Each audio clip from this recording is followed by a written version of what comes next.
Sports cards is a lifestyle.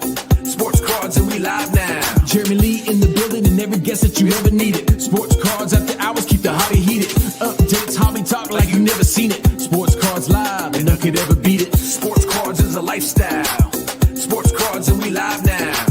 Welcome to another episode of Sports Cards Live with your host, Jeremy Lee. What is up, everybody? Welcome to episode number 318 of Sports Cards Live. It is Saturday night, June the 27th, 2026. My name is Jeremy Lee. A few quick announcements before we get started with the show. Tomorrow night, the Fanatics weekly auction-ending watch party is happening back here on the channel. Also streaming live to the Fanatics Live app in the Collect Originals section. Also, if you are looking to sell your vintage collection, Leighton Sheldon of Just Collect offers competitive and transparent valuation and payment processes. Would love to speak with you. Email Leighton at justcollect.com. Auctionwire.ai is now a proud sponsor here of the channel. Use promo code SCL for 60 free days of Auction Wire. And they're pumping out new features all the time. Guys, Mint Inc. delivers the ultimate hobby experience from Whatnot streams to auctions, grading breaks, and 2 full retail stores in the greater Toronto area. They're buying collections 7 days a week. Click the link in the description below. Use promo code SCL5 for 5% off your first purchase. Shop online anytime with worldwide shipping. Mint Inc., where collecting comes to life. And guys, the Front Row Card Show is in Phoenix this weekend with 650 tables, their biggest show ever. It is a stadium show. Visit frontrowcardshow.com for more show dates and locations. And guys, Mr. Minty is there because grading is expensive, ties up your time, your money, your assets, but you can get it right with Mr. Minty, offering a full line of 100% substance-free pre-grading supplies. Now, note that little bit there, substance-free, because shortly I'm going to show you something that isn't substance-free. But Mr. Minty is substance-free. They offer great preparation and evaluation services, concierge drop-off, and pickup for PSA and BGS, all designed to help collectors save time and money in the expensive grading process. You can see Mr. Minty in person at Fanatics Fest, the West Coast Card Show, and the National in the new dealer section upstairs. For more info, go to mrminty.com and save 25% off using promo code SCL25. Happy collecting and keep it minty. And guys, Chronosio with a K, the AI-powered inventory assistant that allows boxes and boxes of cards to be scanned, documented, and listed for sale online in just minutes. It works with sports cards, TCG cards, slabs, and raw cardboard. There are 2 cards to cash bundles available on Walmart.com, eBay, Amazon, and selected hobby shops. More hobby stores are welcome to join their program, and they not only include a scanner and supplies, but also a one-on-one 1-hour enablement session at the time of your choosing. I had mine just a few weeks ago. We went through creating my account, installing the scanner driver, downloading the software, scanning some cards. You can do, well, we did 35, I believe, using their AI to identify and document the cards, listing them on eBay. I did 32 in just under 10 minutes. And not only does Chronosio work with you to get you up and running, but they are there to always help and manage your cards to sell them online. Go to chronosio.com to learn more. Guys, Collector Investor Auctions just got the email yesterday. Their July preview is up on collectorinvestorauctions.com. Visit that website to register and bid for all of their upcoming monthly auctions. And if you want to sell cards on eBay, you want to skip the hassle, you can message me directly and I can help you sell your cards with Slab Sharks on eBay. This episode is also brought to you by Upper Deck, the Sport Card Expo, Inferno Red Technologies, ComC, and Card Ladder. We have a Card Ladder affiliate link in the video description below. This episode and all episodes are also available on Spotify, Apple, wherever you get your podcasts. Listen for free if you're enjoying the content. Even if you're not, if you're like a hate watcher, go ahead, leave a rating or review. We like it all. And a huge thank you to all of you for coming back week after week, day after day. Really, really do appreciate you. As always, your comments on your questions will be in play. But now, joining us all the way from Hawaii, United States, let's please bring out Mr. David Chase. What's up, buddy? What's going on, Jeremy? I've missed you. How are you doing, buddy? I'm good, man. Listen, he says he misses me because we spend too much time together, but David's been on vacation for a little while, and I do have to ask, I have to follow up to that text message that I sent you yesterday, David, where I said, I got to wonder just how many points I have scored with your wife since I'm not calling you every day during your Hawaiian vacation.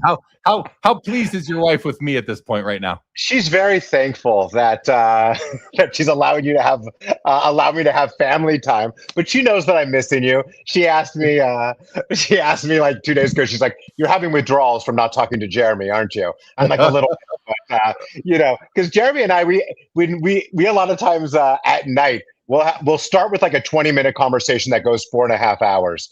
And that happens very often. Then we start getting into cards. Then we start looking at things together. So, you know that I miss that just as much as you do. But it's nice to be on vacation. I'm still, hanging out with the family. But, I miss you, buddy. Oh yeah, dude, for sure.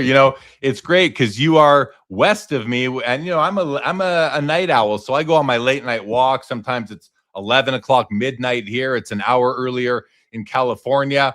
I talked to Joe, and I for years we've had late night calls, but Joe goes to bed a bit earlier, especially during the school year when he's working. But I call you anytime, or I'll talk to Joe, and then I know Joe's gone to bed. All right, let's try David now. So it's nice to have friends to talk to when you're out walking around doing your thing and bouncing ideas off of. It's not like we're just wasting time. We're either hunting for cards or we're being creative, coming up with some ideas, that kind of thing. So it's always good. We also talk about each other, Jeremy. I mean, we talk about our families and everything too. We have normal conversations, card people, besides card topics, but it's a lot of card topics too. A lot of card talk. It's a lot of card talk.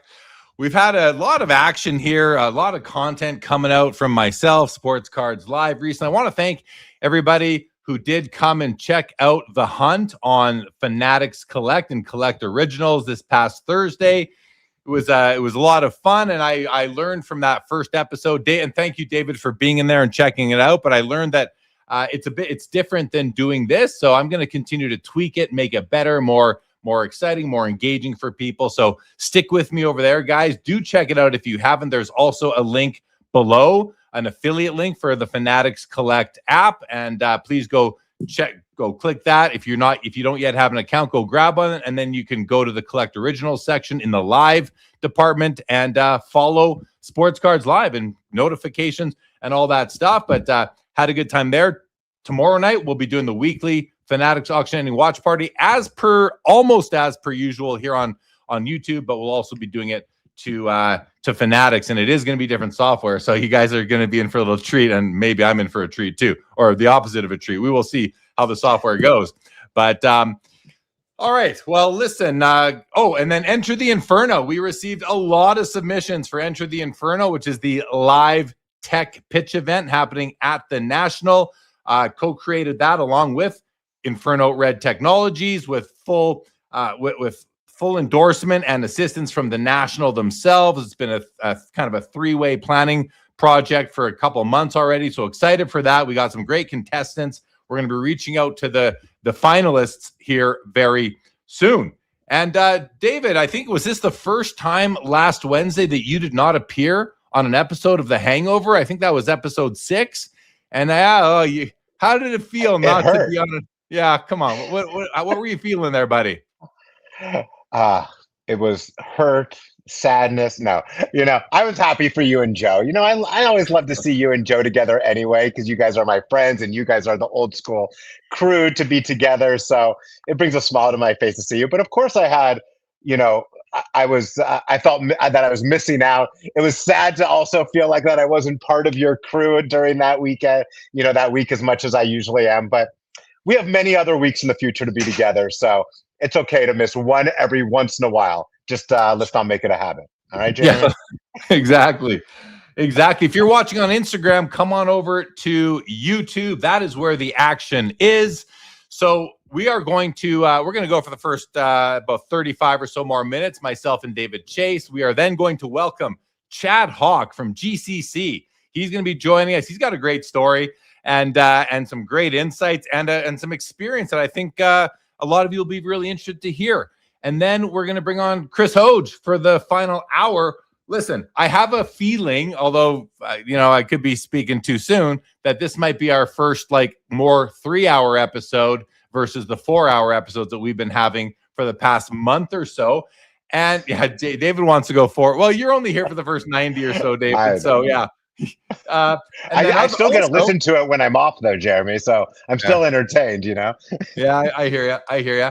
And then I'm going to be dropping a special Sports Cards Live recorded episode here on the channel Monday morning. I've done a few of these before. They have the blue background on the thumbnail. It's kind of like a conversation with me and one other person. Well, I've recorded 2 of these this past week, and the first one is going to drop Monday morning with somebody who I'm going to make you guys wait. I'm going to tease you, make you guys wait a little bit, but I will tell you that he is among the biggest names in the whole sports card hobby and industry, and that will be dropping on Monday morning. And then the Monday after that, I have another one dropping as well. Now, David Chase, I want to say hello to the chat, and then I want to get into something with you. We'll see. If you guys work me over hard enough, maybe I'll come out with who that is. But you... Wait, what's the reason to keep it a secret? What is your mindset on that? I don't know. I'm not sure. I want to, a little bit of intrigue, little bit of, I'm far from being the man of mystery. I just want to kind of be the man of mystery, even if I'm faking it, Chat, don't worry. I'm getting it out of him within the next hour and a half. So don't you worry. Even if I'm forcing him, right? Let's say aloha to our buddy Joe Perot. Pleasure Point is in Hawaii. Have you seen Joe in Hawaii yet? Are you gonna? Do you know? I'm seeing Joe on Monday. So I'm nice. super excited for that. We're excited to get a drink or two. So looking forward to it, Joe. That's amazing. That's great to hear. I'm jealous I won't be there. Carl from Oz is joining us. What's going on? Carl, I caught a bit of you on Hobby Hotline today. Stukes is here. Jacob Dahl, Situational. Jim Define. Laura, what's happening, Laura? E105, good evening to you. Jay Hawker, The Professor. Let's go, Jordan. Confluence. Larry Gitlin. Hodges is here. The Card Story, Desert Shield Sniper. Good. Coming to us from Hong Kong, we got Willie T. Good evening. LRO, hello. Ken Wood. We got For the Game, Bill Betts. Ken Wood went to Columbus Card Fest and was highly attended and very busy. I've seen a little bit of content. Looks like a great show. What's up, Skeppy? We are wearing the Red Heart shirt tonight. We're wearing Red Heart tonight. Desert Shield, Jeremy, will I ever bump into you at the grade 10 card show in Hong Kong or Macau? Yes, I will say you will eventually run into me there. I just don't know what year or decade that will be happening, but hopefully sooner than later. Yankees fan, what's going on? Jeff Wills, good evening to you. Double O's card guy, Jeffrey Clapper. Situational says, I wonder if Jay Lee does a 30-second power pose, 25 jumping jacks, or what, to get pumped up to start the show. I do have a ritual, but that is not it. But I do have one. David Cooey, good evening to you from Muskegon, Michigan. There is Midlife Greg. I got a beautiful message from Midlife Greg recently. I should save this for the hangover, but I'm gonna share it right here. I got my very first ever pirate card, but this isn't it. This is my first ever pirate card. Midlife. Captain Midlife. Look at that. Hey, it kind of put his face right where mine is. Does that make me a pirate? Hey, I'm the pirate now. And a very nice pirate card. Pierre Picard, long distant relative of Captain Picard. What's up, Ziggy? No. Vintique OKC, good evening to you. Welcome to the show. Jim Define has some items on CAI this month. Curmudgeon is here. What's going on? What's going on? Collector Charles, good evening to you. Peacemaker Cards. We got Rob Starr. Oh, Greg's on an Alaskan cruise. He's joining us from the ship right now. Gotta love it. Ted Williams is here. Welcome to the show. On card from Midland, Michigan. Carl is saying hello. We have Foul Ball here. We got Kinger. We got David Cooey still. A lot of plus. Stukes, what's Stukes? What are you doing with all these plus signs? What are you trying to do to me, Stooks? That's too many plus signs. Jeff McMahon, good evening to you. Lonely Basement, welcome. Midlife wants to know what time does Jorge come on? What's up, Orlando? Good to see you. The real. This is, guys, just to be clear, this is not the fake, the false, the pretend. This is the real Mike Petty. He has joined us. Absolutely. Good to you. Shaheen, what is going on? Welcome. We got Mookie Chilson in the house. Absolutely. Orlando says, tell us who it is, Jeremy. I'll probably be sleeping in an hour and a half. Eric Pugh says, Star Basketball. Laura. We got Carl still. Okay. Tons. I can't even keep up with all you guys right now in the chat. Lindy Shack, Brett S, Gord M, holy Mike Ham. I'm glad we got Mike Ham done. Brian, what's going on? Jake 501. Glad you love the show. Thank you so much. Niner Life. Wow. All right. Lots of people in the house. All right, David. We were talking, was it last week or the week before, talking about, we talk often about investing and, wasn't it? Yeah, it was last week with David Novak about, should you invest in cards? And this wasn't a comment left on the video, but I got some DMs on my Instagram and I screenshot them. I'm going to share them. I just want to read this one comment that I got that I just want to share it with the audience. So I'm going to do that. I'm going to put it on the screen. I'm going to read it. All right. I don't know if I want to look. No, it's not bad. No, it's not bad at all. Okay. Cool. This came in, let me think, probably 3 days ago. Here it is. It reads, listening to the new show. For all the people who have something to say about how people are spending their money, I wonder if when they go to sell a card, if they ask to make sure the buyer is okay financially and make sure the buyer has the extra money for the card they are buying. Imagine dealers doing that at shows. And those people who are true collectors should appreciate the fact they are able to do that. Most of us are average people who need to buy and sell to have any chance of just collecting cards, but they would rather throw stones and make themselves feel better about themselves. So I read that comment, and it's aggressive. First of all, it's an aggressive comment from somebody who was obviously offended or perturbed by something that was said on last week's episode. So, but there's two things there. First, he says, like, if you're going to talk about how people are spending their money, when you go to sell a card, are you checking the financial health of the person you're selling a card to? I mean, I've sold lots of cards at shows over the years, David. I've never once thought to ask if you can afford what you're buying. I figure they can if they're there spending the money. So thought that was an interesting take, kind of looking at the other side of things. Any thoughts on that, David, just as the first half of the comment? I'm just trying to think of where that came from. And you have to remember also, when you're selling a card at a show, the buyer's not talking about usually just mentioning that they're using part of their 401k to make the purchase also, which was kind of put on a silver platter to have this conversation, right? That might be maybe a little bit of a reason why we don't usually ask that question. But if somebody walked up to you and said, I'm using my 401k to buy this thing, maybe you would ask them additional questions on top of it. But I get what they're saying. That's usually not mentioned when we buy and sell cards, right? Usually, yeah.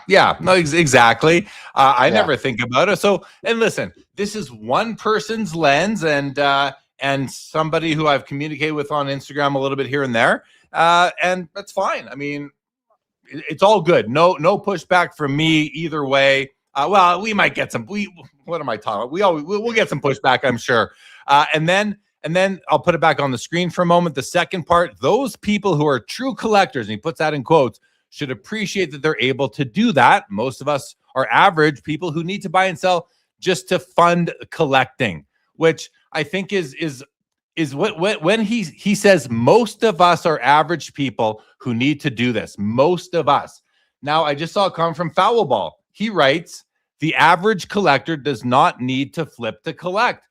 Who's right? The guy who DM'd me or Foul Ball? It seems to me like both of these guys are just looking at who they are and putting it out there and saying, well, this is what I think because this is how I am. But who is anybody right? Is anybody wrong? Or is everybody just always projecting what they see and feel onto everybody else? And really, to the guy who DM'd me, says most of us are average people who need to buy and sell. I have a lot of friends in the hobby who only buy cards once they sell a card to get more money to buy a card.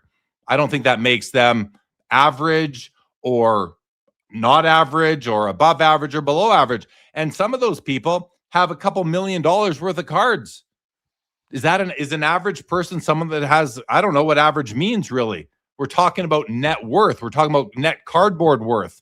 If you have a couple million in cardboard, but you don't have 10 grand to buy a card, but you're you're paying all your bills, you're meeting all your obligations, I think you're in a pretty good spot in life. But you might want to buy a card to sell a card to buy a card, as opposed to someone like Foul Ball who never sells and instead receives their paycheck, puts X% aside and uses that to fund their hobby. I'm guessing. I don't know how that works for a specific person, but I think that neither person knows what they're talking about here. I don't think Foul Ball knows for sure what the average collector needs or does not need, and I don't think the person who DM'd me knows for sure what average people need to do to buy or sell cards. Average people can easily just take money off a paycheck. Other average people need to sell cards to buy cards. So I think both guys are not completely wrong, but they are certainly projecting how they live unto the rest of the hobby. Any more thoughts before we do, or you want to do comments first, David? No, I have a thought. I mean, I understand where everybody's coming from, and I agree with you. We're just projecting the way that we really feel. I'm somebody who, first of all, the longer you've been collecting, the more you've been able to build up and have a wealth of cards to be able to use to be able to buy other things. If I was only using fresh capital for cards, I'd be buying not even close to as often as I do now. So for me, the part of the hobby that I enjoy, where I'm able to buy a nice, fun new card that might even be a little bit more expensive than I want to, I have to sell to do it. But I completely get people that don't. And in a perfect world, if I had unlimited money, I would never sell too. But that's the game I play. Yeah, and we are not people of unlimited funds, unfortunately. Kenny G, what is happening? LGJ says, are we submitting financial statements now? I mean, let's face it, to bid on some items, I think you have to with certain auction companies. He says, honestly, never gave a thought to this. That's their business anyhow. Right, which is an interesting comment because there's a lot of, I mean, I'll call it virtue signaling for lack of a better term, but there's a lot of that coming from people, from content creators, voices in the hobby, who are basically saying that, we need to watch out for fellow hobbyists, make sure they're not getting ripped off, make sure they're not spending too much money, make sure they're not overspending on breaks and that kind of thing. But here, Let's Go Jordan says it's their business anyhow. So, there's two sides, right? There's the side where we care about our fellow hobbyists, and there's the other side that says, hey, are you an adult or are you a child? Collector Charles says each collector is different and has a different avenue in collecting. Some avenues are on Easy Street and some are on Wilshire Boulevard. Doesn't make them any better or worse. And Shaheen says everyone has their own discretionary income. It's all relative. I think we forget just how relative these things are. Absolutely. Desert Shield says true collectors are not. If you are an adult, you are responsible for your own decisions. Don't make this on the seller. If they make a bad decision with cards, at least they can sell it. That's true. You can always sell it if you make a poor buy. You might lose money, but hey, that might be okay. And Jim Define says, if you look at collectors as average based on money, then you may need to look deeper, in my humble opinion. I think he's saying that anyone who's a collector is, you can count your blessings. If you have any money to collect with, you're living what might be a pretty good life. Stukes here says, collector is someone who collects objects because they are beautiful, valuable, or interesting. Goes on to say there's no set way to collect the objects. Jesse says, I've been flipping Otanis like a sumo wrestler. Brian says, that's why the Junk Wax era was awesome. Anybody can collect. LGGA says, to me, I make a good point. We did submit for Premier Elite Auctions. I think some sort of financial statement, or at least the ability to pay showing you have the finances to pay. And Chris says, to me, if you read between the lines, it says it's about life and death. Sorry, it's about life and death. It's not going to matter in the end. And truth be told, the people in this hobby need to learn that. Yeah, I mean, listen, to what I'll say to you on that, Chris, is that reading between the lines is, you are speculating what is truly going in that person's mind, which makes any written word communication that much of a challenge. But I do appreciate your thought and your like analysis of that. Situational says my card collecting is average. My DoorDash account use is well above average. Card Story says I've been selling in order to fund cards that would otherwise take too long to save up. So far, so good. Yeah, hey, whatever works for you. It's good enough for us. Finney wins. I am not going to the front row card show tomorrow. I am too far away. I wish I could be there. And courtside, hey, there's Pang says, what's up? Starting the live with a fire topic. You betcha, Pang, you betcha. Charles says Fanatics requires $30K to bid in their high-end auction.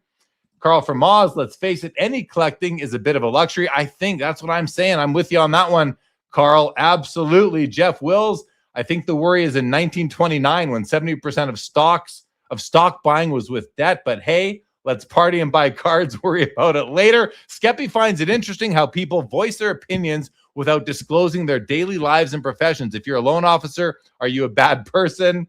What's up, Judge 99? Hey, first time catching us live. Judge 99 Sports Cards. It is great to have you. We always love bringing on first timers. So thank you for joining us live. And Jim Sholey says, well, while back, I got a miscut 1970 Tony Perez with 2 other cards in it for $1. The dealer thought I was crazy, but I love it. That's all that matters. That's all that matters. All right, David Chase. Comments on comments. Anything else coming to mind for you? No, nothing about those comments. But I did see some people in the chat that have been talking a lot about us that it's maybe nice to give a little shout out to, like Orlando and Charles and Ziggy and Petty. I've been seeing you guys on like Professor Sports Cards talking about sports cards live on multiple episodes. So just want to give you guys a shout out thanks for keeping sports cards alive. Sports Cards alive on other channels too. So big shout out for that.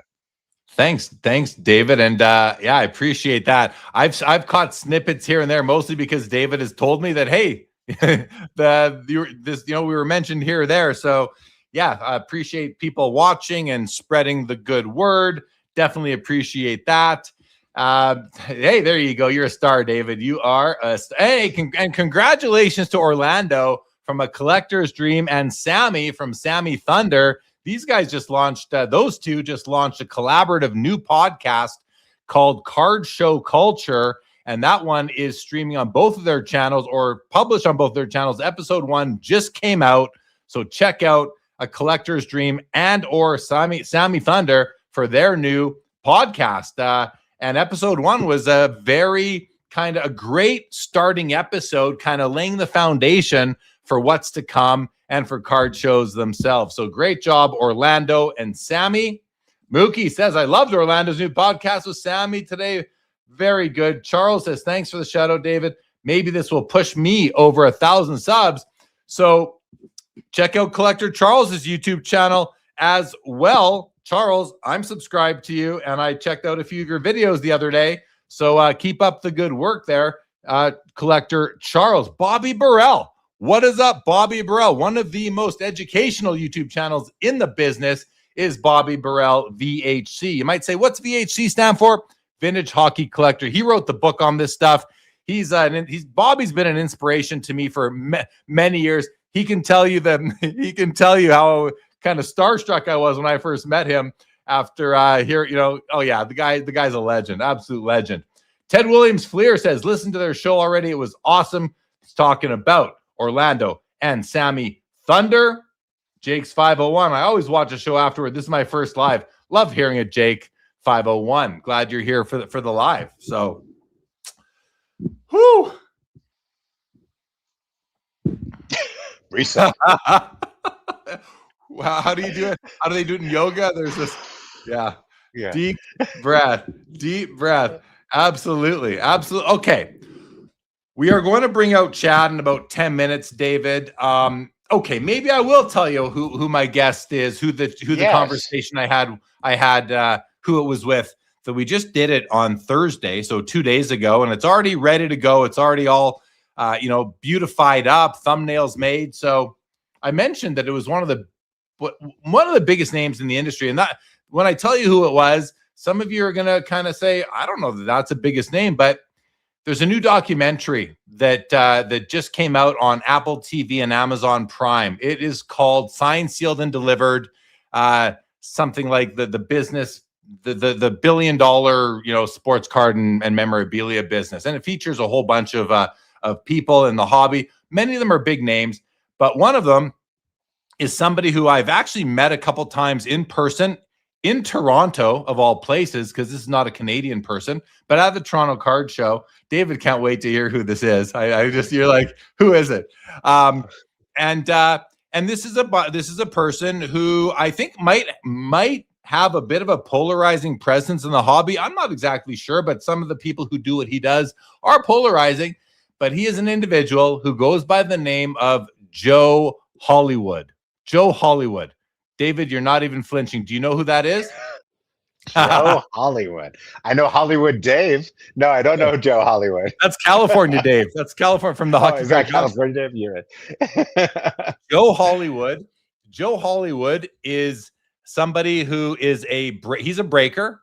He is the biggest breaker I believe he's the biggest breaker in the whole business. Now, maybe not. Oh, wow. I don't know if it's from a revenue perspective or what, but like on what he's the number one breaker on whatnot is my understanding. And he's one of the featured guys in this Amazon Prime, Apple TV documentary, and very well known in that area. So, this the Sports Cards Live community, a lot of the YouTube community, all the other, the Sports Card Clubhouse, the midlife communities, all these sort of communities we have here that all have, in the Venn diagram, we all overlap. Many of these people might not be too familiar with what's going on in the world of breaking. I'm not that familiar with what's going on in the world of breaking. I shouldn't say never. I haven't entered a break in over 10 years, probably. I dabbled when it was first a thing.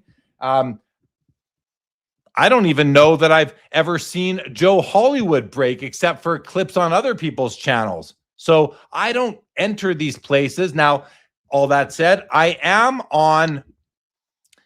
now streaming live to Fanatics Collect, but that's in the Collect Originals department, which is non-transactional and separate from all the breaking and whatever else goes on there, the selling singles, I suppose, all these things.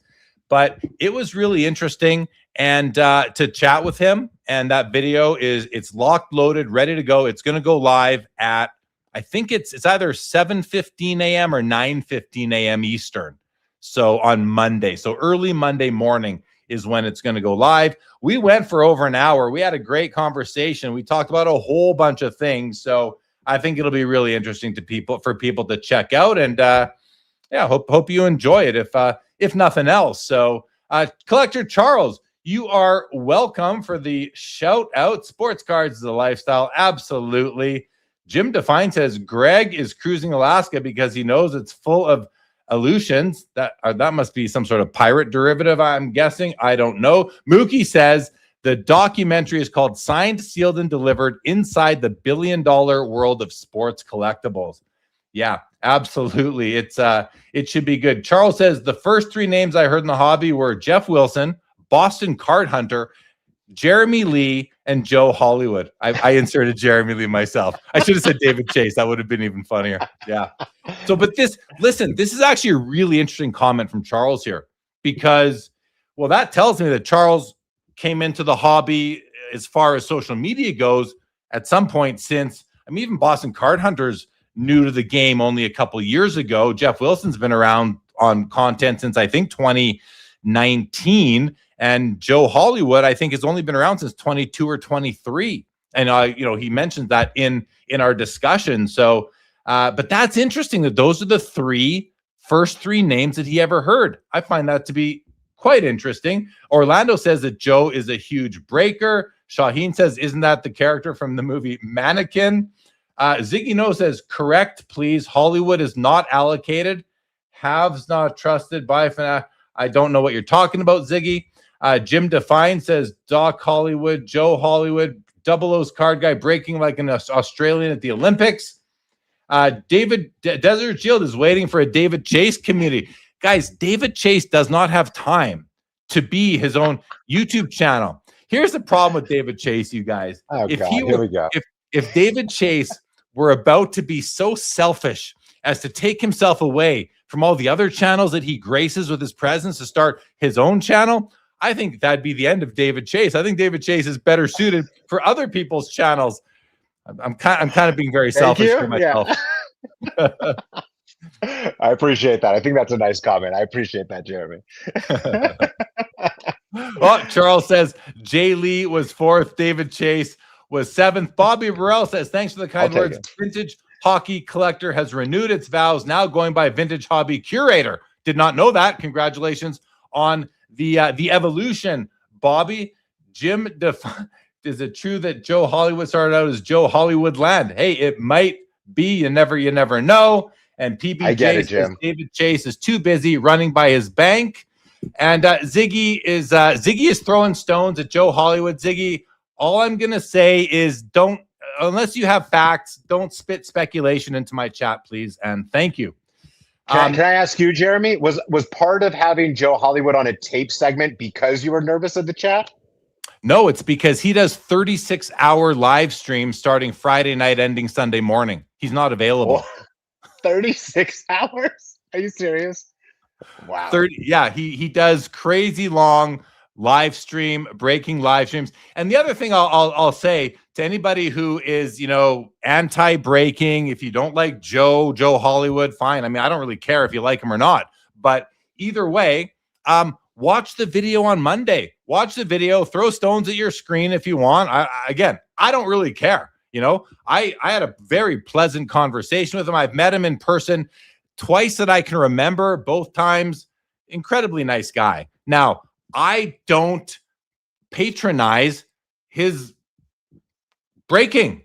I don't know what happens in his breaking world. So, which was kind of good because I came at it from a very a clean slate sort of thing. I don't know much about him. I know the Boston Card Hunter kind of went after him a few months ago, but then they talked and now they're collaborating. So he passed the Boston Card Hunter test. He's a, Boston Card Hunter. Nick's a major watchdog in the hobby. And I think they've done some charitable things together, this and that. So all that, anyway, check it out. It's probably good that I didn't know about him, because the breakers I do know of, it's because of a bad story, right? Like a couple of these breakers that have had some things that ended up getting out that were not the most PC things in the world that came out. This isn't one, at least that I've heard of, that was ultra negative. So that's a positive thing for Mr. Hollywood. Good. Yeah, no, you know what? But let me tell you, if he was available on a Saturday night, and even though he's not here right now, and I see some venom coming from the chat, today lets me know that although it would have been great for ratings, but I'm willing to sacrifice that just to have a nice conversation, sort of uninterrupted. But hey, maybe he'll come on alive in the future, and he's we can throw him to the wolves here if he wants to do that. Jim Define says Joe Hollywood is a bit intense for me, but he does work hard, which I respect. Chris says I've watched them to preview a product, but that's it. Phoenix here says Joe Hollywood seems honest and entertaining, but charges 2 to 3 times eBay prices. E Young, what is up, E Young? Welcome to the show. Charles says the word for Joe Hollywood is polarizing, very polarizing, very fair. Ziggy, I appreciate you too, Ziggy. You're a watchdog in the hobby too, but you know how I run things here, Ziggy. So simple as that. Eric, breaking apparently crazy profitable. Yeah, apparently it is crazy profitable. All right, Chad Hawk. I don't see you, but I see your shadow in the back room. Let me know if you are going to be able to join us in about 5 minutes, Chad. And if you can hear me but can't see me, feel free to either give me a quick call or a text if you need to. We were having some sound issues before we went live here today, and I'm going to see if I do that. No, he's not yet available.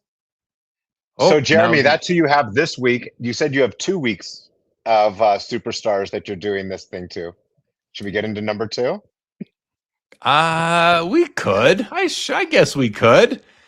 We could. Yeah. The other one we recorded yesterday. Okay, Chad, I can see you. Can you? I just want to, guys, just give me 1 sec here. I want to know if Chad, give me a wave or a thumbs up if you can just hear me right now. Even I think he's still testing. He's giving me a nod. Okay, good. So the other one I did was yesterday, and this has been like years in the making. We just never got around to doing it, but we did about an hour and 20-minute conversation yesterday with a gentleman by the name of Steve Taft, T-A-F-T. Does that sound familiar to you, David Chase? Sounds familiar. Remind me who that is, please. Who is that? Steve Taft is sort of like, I believe he's considered to be the foremost expert in star basketball cards, 80 star cards. Yeah.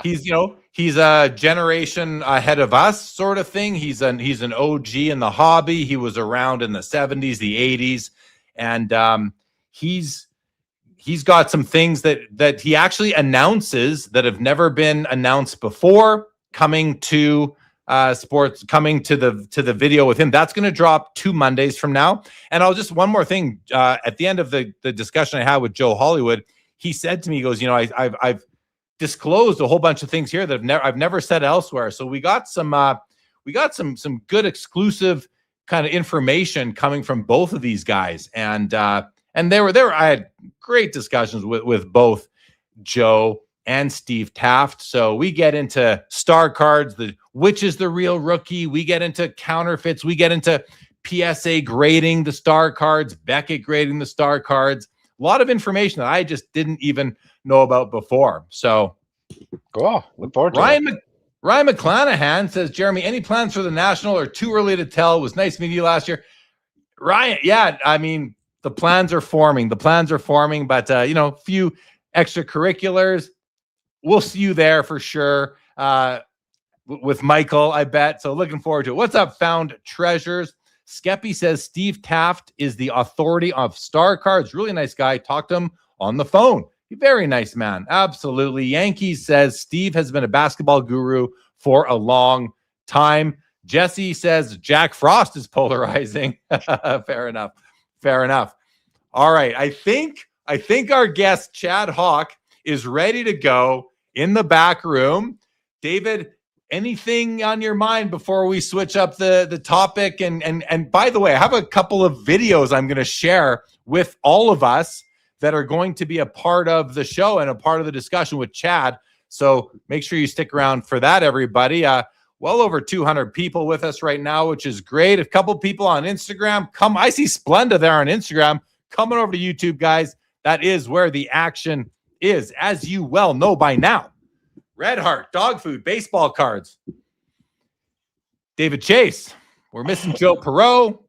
Josh Adams is a maybe for later on. He had a last-minute wedding to go to. The guy, his social media, his director of social events, kind of came in at the middle of the day today and said, "Hey, you might need to go to a wedding tonight." And I said, "It might be time to find a new director of social activity there." Josh, who has a wedding that comes out of nowhere? That's the worst excuse of all time. Like weddings are planned in advance. Josh, come on, get it together, buddy. Mookie says Josh Adams is doing the electric slide right now. Oh, I'd love to see a video of that. Yeah, that'd be great. That'd be great. All right, guys. Chad, you're good to go.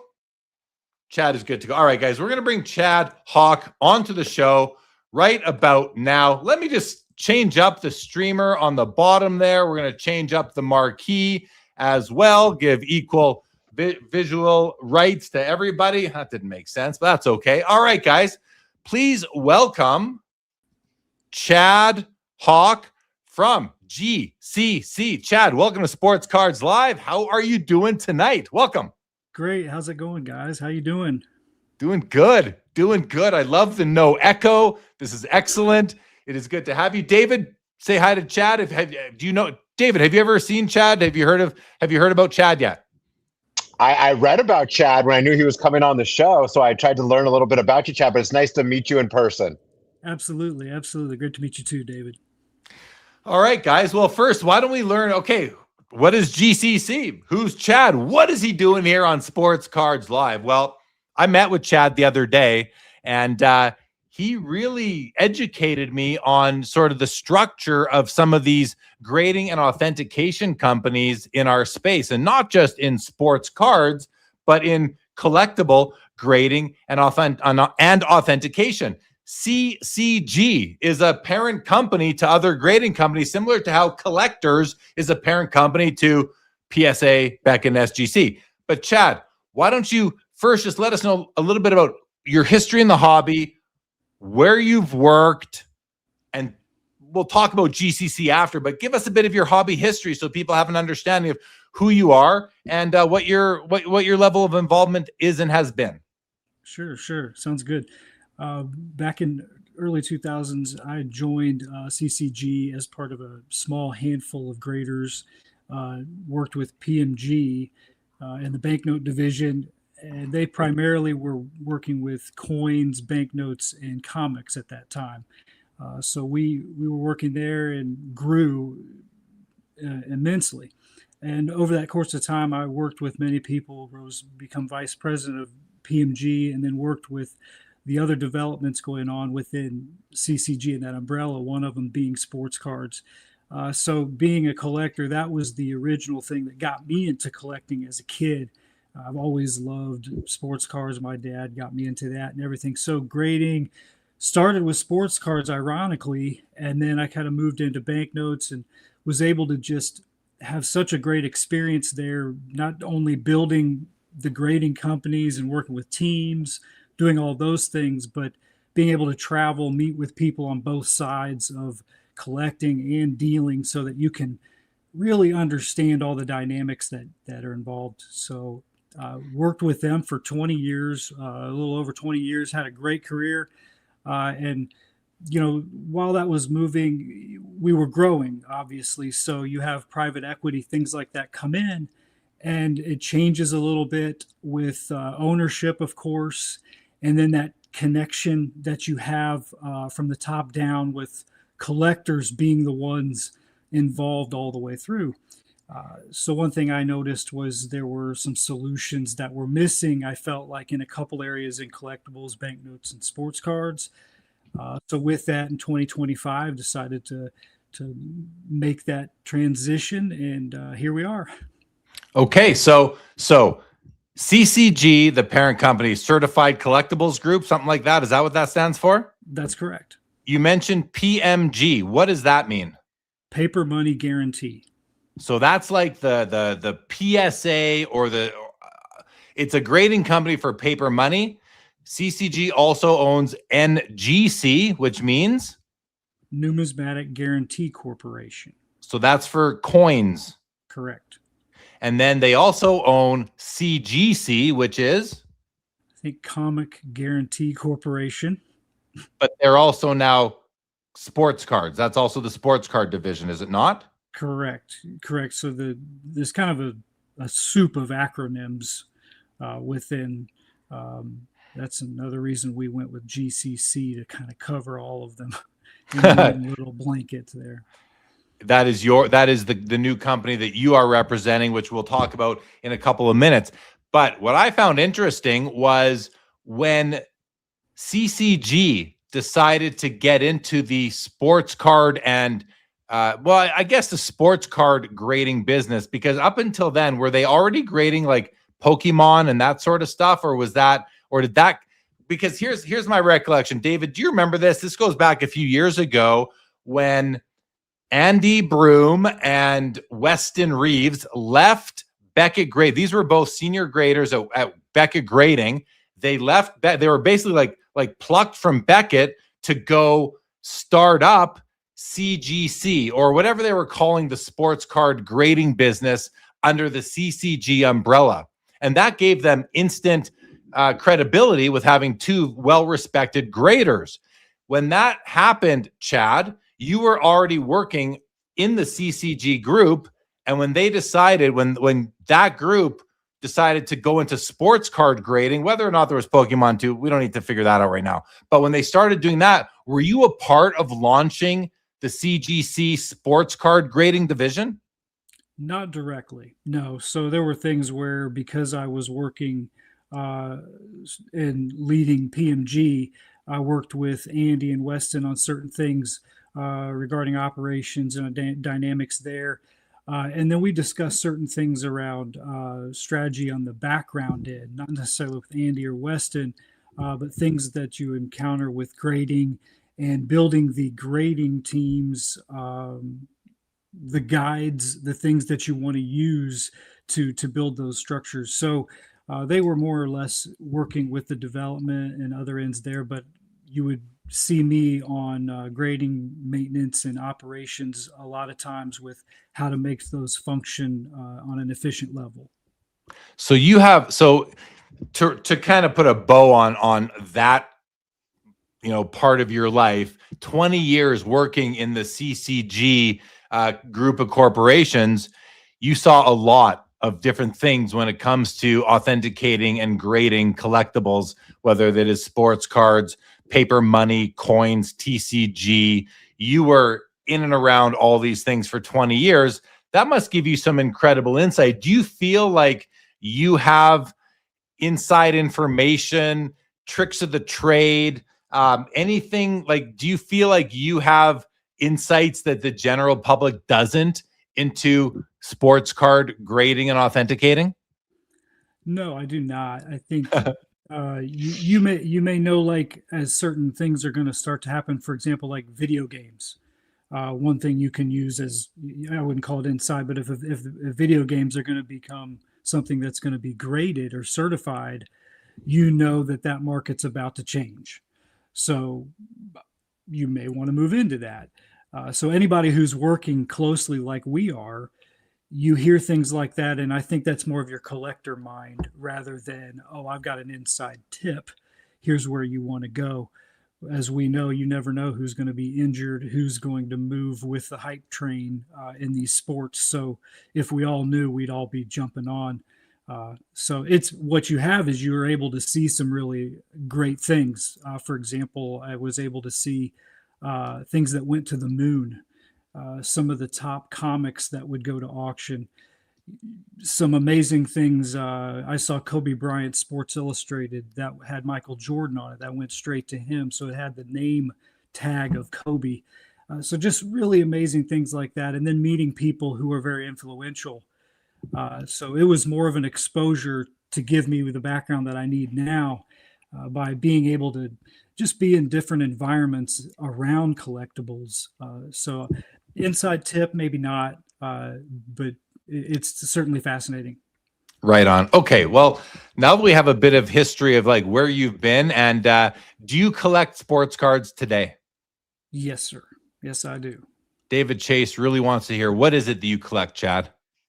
Oh man, I collect a lot of different things. Right now, I love the World Cup, so I've gotten deep into these soccer cards I never thought I would, but I love those. Grew up playing baseball and basketball, so I love Larry Bird, Michael Jordan, of course, so who doesn't? And Derek Jeter, I'm a big fan of playing shortstop, so Cal Ripken, Derek Jeter, and Ozzie Smith are three of my big favorites. Grew up a St. Louis Cardinal fan, so I'm a diehard. I collect all those guys. It really doesn't matter. I love just collecting, basically. I could talk. I better be quiet. I could just talk forever on that topic. I don't know. I know that we were having some audio issues earlier, Chad. There was a question if there's any way to increase your volume, the pickup on your mic. I don't know if you can work on, if you can figure that out quick or get it closer to your face or something like that. But you are a little bit quiet, but we'll make out. We'll make out just fine if you can. So, but appreciate the chat, the audience, the listeners, viewers, everybody. If you need to turn it up a little bit, please do so. But hey, this is live streaming. That's what happens sometimes. But hope you guys are able to hear Chad. Okay, Chad. you collect, you got all this experience working in certification and authentication. Recently, PSA was, they were forced to, they had to shut off the intake valve on a couple of their bulk submission tiers, the value, the bulk, and it's caused quite the uproar in the hobby. It's caused certain businesses to have to rethink how they're doing things. And I want to talk a bit about that with you, because I think that you have some thoughts on sort of what that is going to do sort of industry wide. Before we get to that, though, I want to go to David, my co-host for this segment, and ask David, do you have any sort of opening questions or comments based on anything you heard from Chad thus far? I mean, it's cool that what's gone through your hands and what you've seen so far. Any like sports cards that were epic that that you came across that made you smile? Yeah, the 86 Fleer Jordan, I got to hold some really high grade examples of those. That was the cream of the crop for me. And then Jeter, of course. But then the Mantle 52 that came through was a very, very top end sale. It's just cool, when you're around it and you're close to it. To me, that's the biggest thing. You see it online and those types of things, but when you're able to see it in hand, that's the real treat. So I would say those three obviously stick out. Nice. Oh yeah, that's always exciting. To anytime you can hold a 52 tops Mantle in your hand, never mind a highly graded one, is always somewhat of a thrill. People, take selfies with cards nowadays, and that's certainly one that is worthy. So okay, PSA temporarily, who knows how long, pauses a couple of these submission tiers. And what are your thoughts, Chad, on what that impact will be sort of long term on the industry overall? And feel free to take it from any angle you want: collector, investor, flipper, LCS, auction company, card show, other grading companies, all that. What are your high level thoughts on this right now? Yeah, the PSA, it's amazing how we have such tremendous growth that a grading company like this could stop grading for a period of time. And I think that that stone that falls in our pond, it's going to cause a lot of ripples where people are going to want to come back. So the bottleneck that we think is dwindling down is, that maybe getting larger on the outside of those doors. So when they open up, what does that mean? We've had companies start with this type of thing before that's generated an offset where people have another option to go to with their cards. And I think that's great. The one common thing for me is the value that PSA brings, to where it doesn't matter with the other companies necessarily. If you're able to put your cards in another holder, you still are getting secondary value. So I think that's the conundrum we face. So on top level cards, you're going to wait, you're going to move them into those markets. And if it's the right card, time is on your side. It should be. It may work against your model because you need to flip and turn quicker. So as we look at flippers or dealers, collectors are different. So collectors, we always respect them with where they want to go with their cards, how they want to collect. It's a little bit different when you're looking at, I have turnaround time, I need to sell this card within a certain amount of time, and I don't want to spend as much, or that kind of cost effectiveness. So I think what PSA's encountered is you have TCG with Pokemon that are taking up a lot, and then you have a lot of cards that people are grading that are in a price bracket that might hurt the grading companies because they have to churn those too.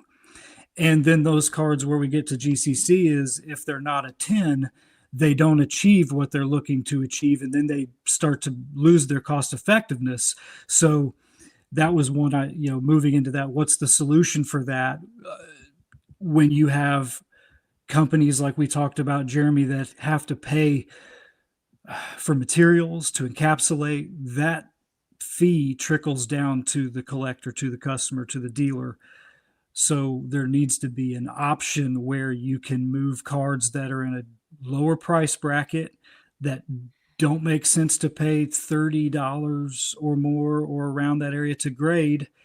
And then, moving, and we can touch on this later, but moving into the grade subjectivity of 10 and then 9, 8 and into 7, where you see some inconsistencies that get created. And I've seen it happen because you have to grade so many cards so fast. You have people at different experience levels grading at different speeds, trying to get them out the door. So you achieve that. And even at this, you see they're not able to keep up. And then a small percentage of mistakes can relate to a high rate of inconsistency. So personally, I don't think you don't want mistakes at all. 0 mistakes. You want 0% on that. So you have to figure out how to maintain that. And these grading companies are up against a mountain with how many cards they're having to grade. So there needs to be new solutions. But that's my overall take right now. As this occurs, we have places that cards need to go, and we may not have those existing yet until now. Right on. Yeah. There's a whole lot of threads we can pull on right there, David, if you, after listening to all that. And one is new solutions, which I think Chad might be onto something with GCC. We'll get into that in a minute. And then there's you talk about consistency and the error rate that we see with grading companies right now. We'd like there to be 0 mistakes. Any company is going to have an error rate, whether it's manufacturing defect, a manufacturing defect rate, an error rate for whatever it is. It happens all the time. Even Topps Upper Deck, Panini, Leaf. I mean, not every card comes out of the pack in perfect condition. You have crimper marks, you have print lines, you have all sorts of problems. The question is that, not the question, but the issue is, like, in our hobby, we don't want to be the victim of an error or a manufacturing defect when it's our product or service that we're purchasing. But we also want there to be a perfect record, right? We don't want PSA to make any mistakes. We don't want any card to come out of the pack in less than gem mint condition, especially nowadays when gem mint means PSA 10, which means more money than other grades in many cases. So it's an interesting, anyway, several threads there to talk about. So let's talk about, there's so many ways to go here, Chad, and I got a couple of these videos I want to play. Let's talk about error rate. But before we go to error rate, I'm going to share a video with everybody that I just may have to make sure that the audio is also going to be shared. So just bear with me one moment. Okay, here we go. So, for better or for worse, this is about a Pokemon card, but this is a video about a PSA card. So I'm going to put it on the screen. I'm going to hit play, guys. It's short. This is like not even a minute. So here we go. Watch this, everybody, please. This is a huge problem. As you can see, this is a legendary collection reverse PSA 10 Mankey that's listed on eBay by PSA themselves. But if this card is a PSA 10, then why does the back look like this? I actually think that we need a statement from PSA about this, because how are they listing a card that looks like this as a PSA 10 on eBay through the PSA eBay account? This is insane. Let me know what your thoughts are. I told you. It's a big red flag when the same company that gets to grade the cards is the same company that can now sell their own graded cards, meaning they can just make any card they want at 10 and make the profit. And now the grading system has no validity and no integrity, and it means nothing. Your standards are 0, it's biased, and now it's a gamble for the people who want 10s when you're not going to give it. You just destroyed your entire business. Well done. All right. So one thing I will tell you is yesterday I did check the cert on that card against the PSA database, delisted. So PSA caught wind of this and unlisted it. Now, we talk about inconsistency. We talk about error rate.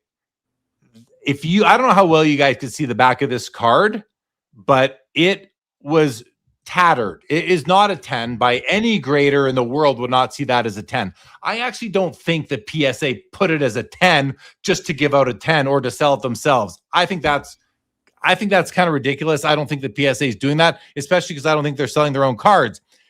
But there's still an error here. The card ended up in the wrong. I believe the card ended up in the wrong holder. That's kind of what I think happened here. Now I'm speculating. I don't know for sure, but I mean, I'm looking at it on my screen again. I don't know how you could see it, but that top edge was like rough cut, not rough cut. It had chipping all across that top edge. There's no way any grader is giving that a 10 unless they're literally in cahoots with a customer or they just want to screw over PSA by making them look bad from the inside. That's all I can think of. So the guy who says we need a statement from PSA, I think they delisted. I think it was literally just an error. So the question becomes, what is an acceptable rate of these types of errors when the money is so large that if this card gets out there into the public and is being sold, which it was by PSA on eBay to their chagrin, I'm sure, what does that mean as we move forward? Like, what is acceptable here? Is there not as they grow in scale, do they not need more sets of eyeballs to just approve these things? So, Chad, let's get your thoughts on this. What do you think went wrong here, and what do you think they could have done better? Yeah, I think it's probably a mistake, probably gotten the wrong holder. That can happen. And so you don't want to discount that, but that can happen. The problem becomes there's a conflict of interest bridge that gets crossed because PSA is selling the card. If they're not selling the card and they just back it up with a guarantee and maintain that, okay, we'll make up the difference there. We'll either correct the mistake with a refund, grading credit, difference in price if a transaction took place. That's the way you go with that. PSA has a vault. They're trying to have people store these things here, sell them. They're trying to do this. It seems like a good flavor. It does, but when stuff like this happens, it doesn't go over well, and it's hard to really back it up to a good place without everybody thinking that you are taking a card that's a low grade and putting it into a higher grade and selling it for profit. That's the worst translation, and that's what you're going to get. So you have to avoid the conflict of interest. And, I think that they can. I think that they can avoid by focusing on grading. And what this does is it highlights a little bit where, what's the focus? We've got a lot of things going on there where your biggest added value is to encapsulate cards. So if we focus on that, not selling them, I think the public has a better reaction, and this probably doesn't happen. But they're evolving and doing things.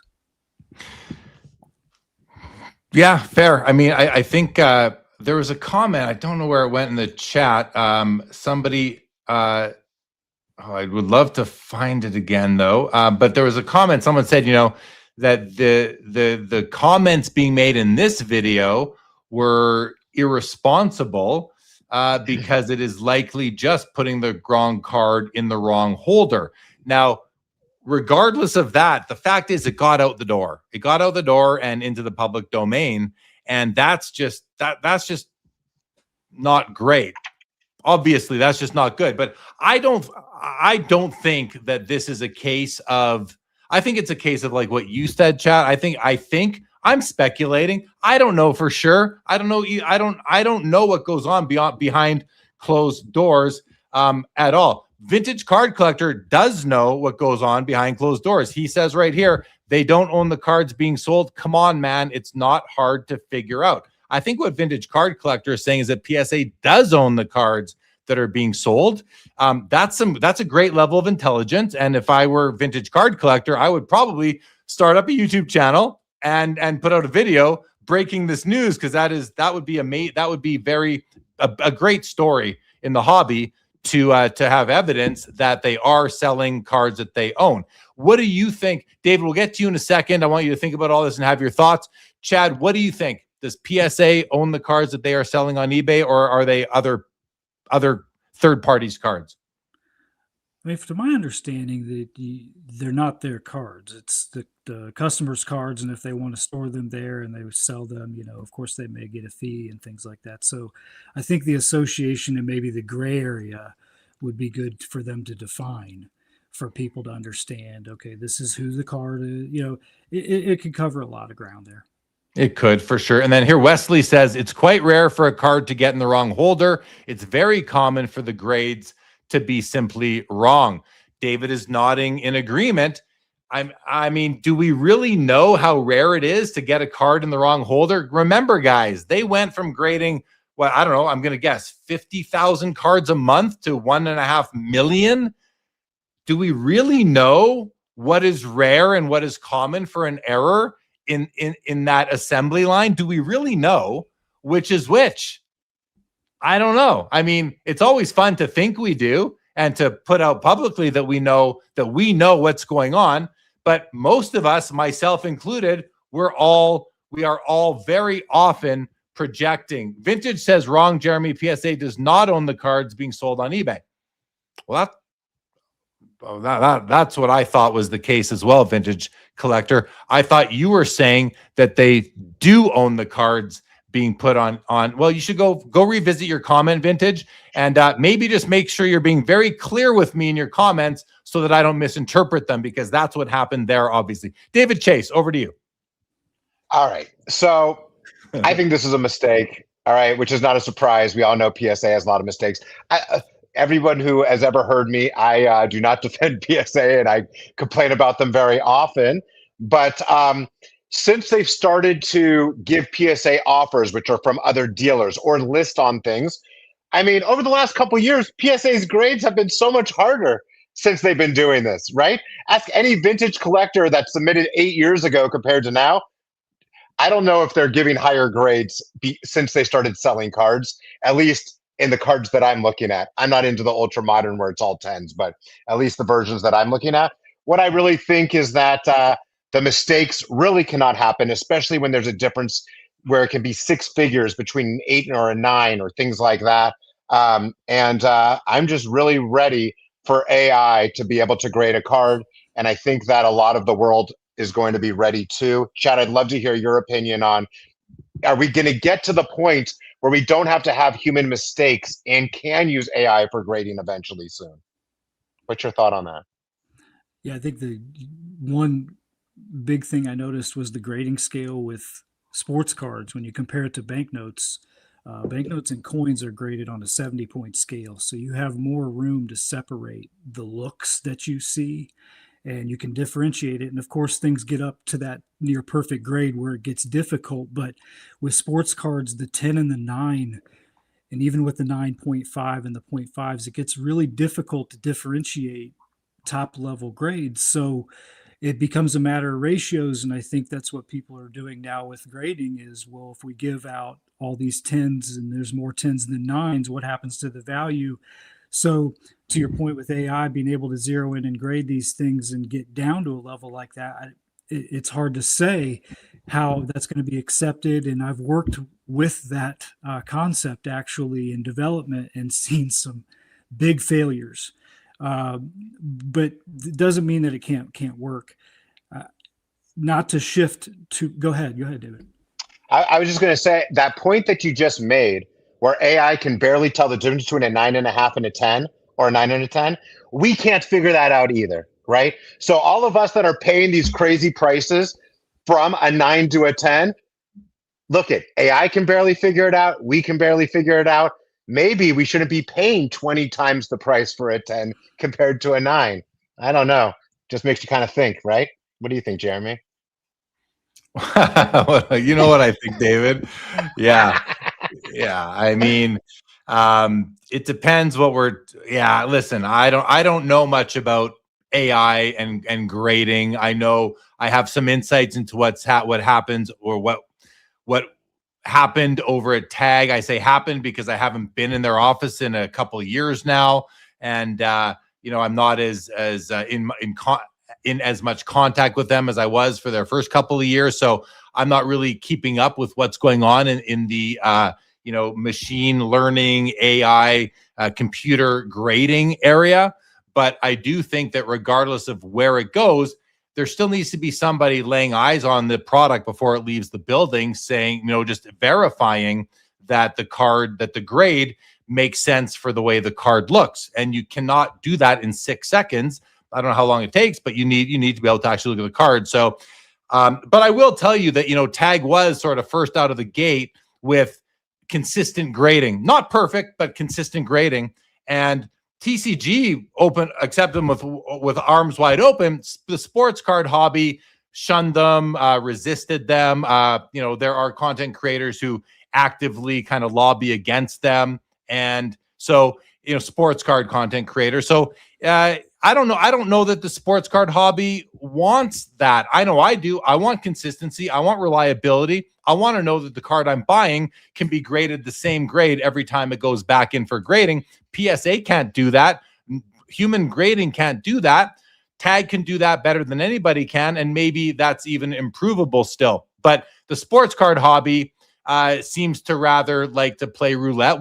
There's so much talk about gambling in our hobby and how bad it is, yet everyone who sends cards in for grading is taking a gamble when you're sending them in to the human slabbing companies, I think. But David, you had your finger up, and then we'll go back to Chad. Yeah. So I know you've said that many times that the sports cards did not really welcome Tag. Do you think that it was just a little before its time?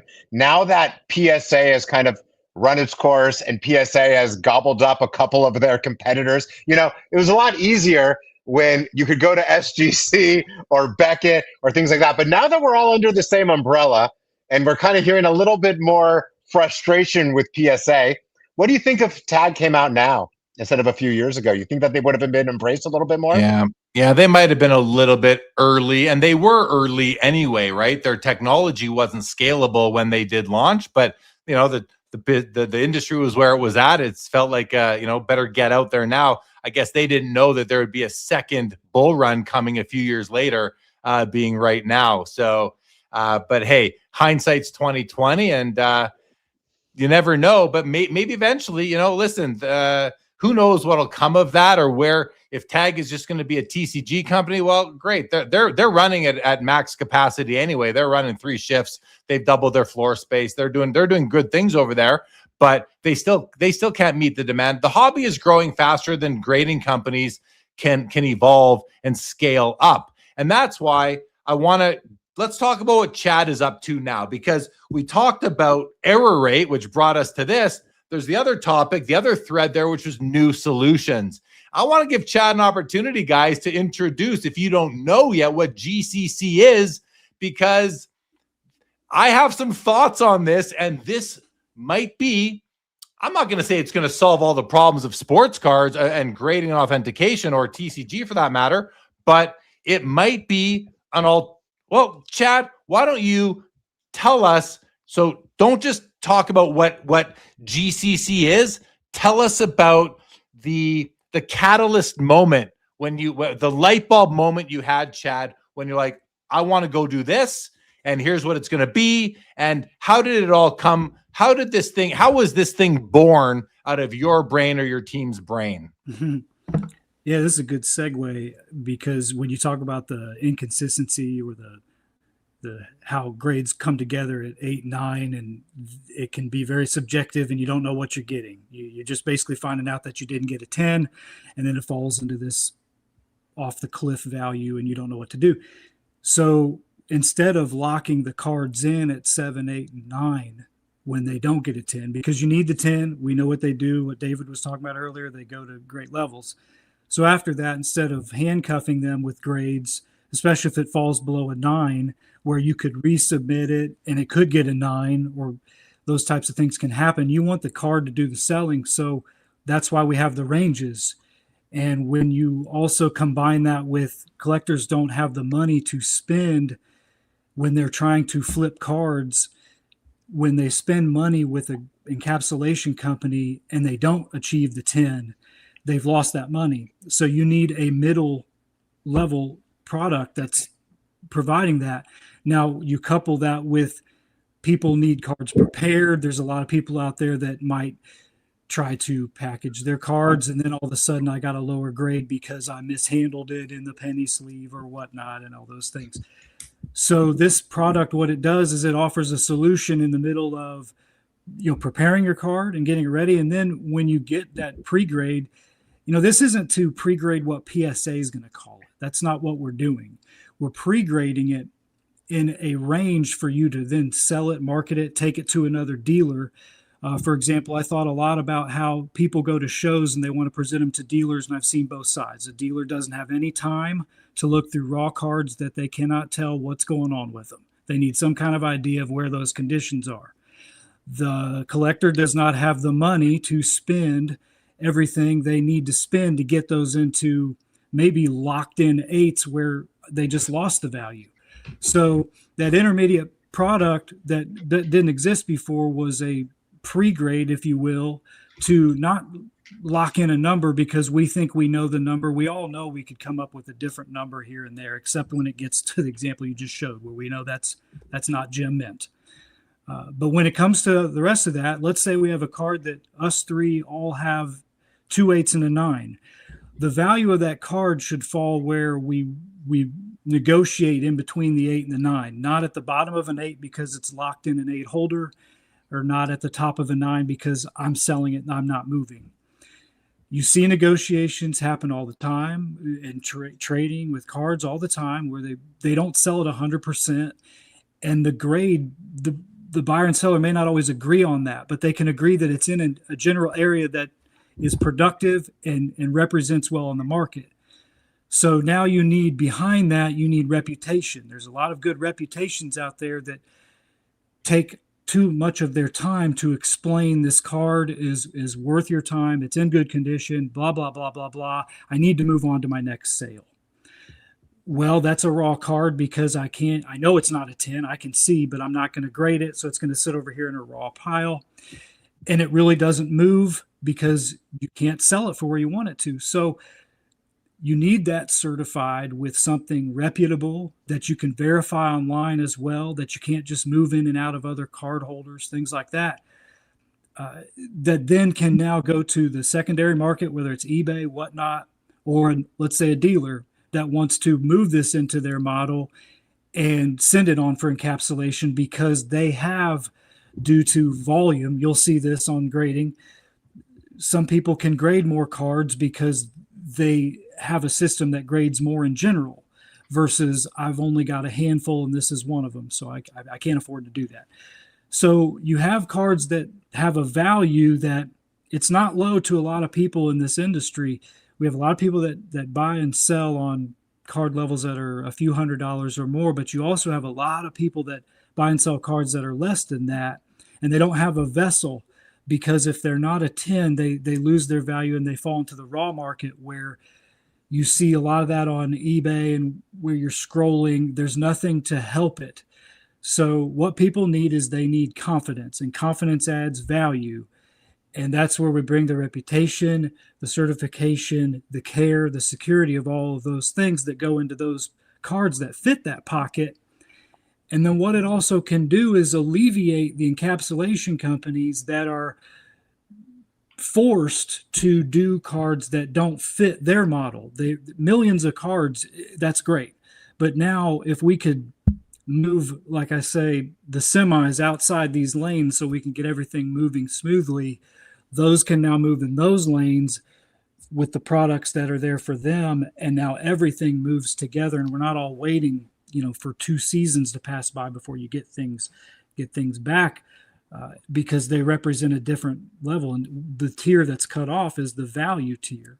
So, we know where the problem exists. It's right in that pocket of value where you don't have another solution. So you can go to another encapsulation company, things like that, but you're running into the same types of fees, I guess. Lots there. Thanks, Chad. Lots of questions in the chat. I'm seeing them, guys. Thank you to the chat. David, I'm sure you have a few comments too, and questions, and I definitely want to get to you. We'll go to you before the chat, David. But one thing I want to say, Chad, is so just to sort of summarize, if I may, what GCC is endeavoring to do. Basically, another condition opinion to put for your cards coming from a reputable source, being you and your team with your background under the CCG umbrella in grading and authentication. And it seems to me like what you're offering, it reminds me of the raw grade service that Beckett offers or used to offer at card shows. It's because I'm assuming we're talking about a semi-rigid holder, like what are they called again? The very popular semi-rigids, in a sleeve and a semi-rigid with a GCC sticker sealing this thing in with a grade assigned on that label. Is that the GCC product right there? No, because there's not another step. When you have another step of encapsulation, to me, that middle step of pre-grade, it doesn't make as much sense. But you stop short of that final step. So if my comment was that it reminds me of the raw slab service, or the raw grade service by Beckett, which is a middle step, because you can then, if you don't walk away from their booth, you can be guaranteed that grade with them. If you give it back to them, you are not doing hard slabbing. You are only doing that raw grade sort of service level. And then people can then take it to any grading company and hope for the best. But really what you're saying is you can pay $80 to PSA, wait, 6 to 24 months for your cards to come back and see what happens in the meantime. Or you can use our service, or somebody else for that matter. We are offering a service that is going to put a condition assessment on your card that should then have some value in the marketplace because it's coming from a reputable source, being GCC. Did I get anything wrong there? If I did, please update. No, nothing's incorrect. The only difference is we're not locking in a numeric grade because they're so subjective.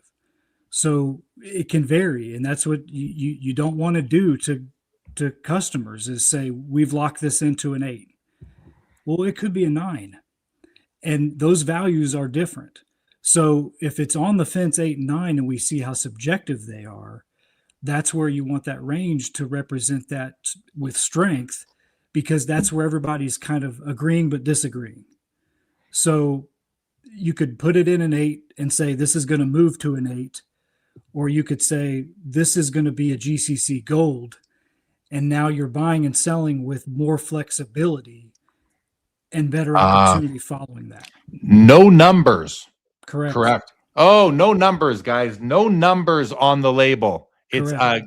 what are the different options for assessment? Gold, anything else? Yeah, so you have black gem, which is your gem mint, 9.5 or 10. So that's going to be the equivalent of gem mint. Gold is 7+. Green is 4 through 6. So your vintage. Silver is 1 through 3. You see breaks at 3 and 4. You see those breaks happen, but you also see that same agree but disagree in that area where you don't want those the prices to get locked in where people are agreeing and then they can't get a deal done because, no, I see that differently. So they see it the same, but then they see it differently and things get held up.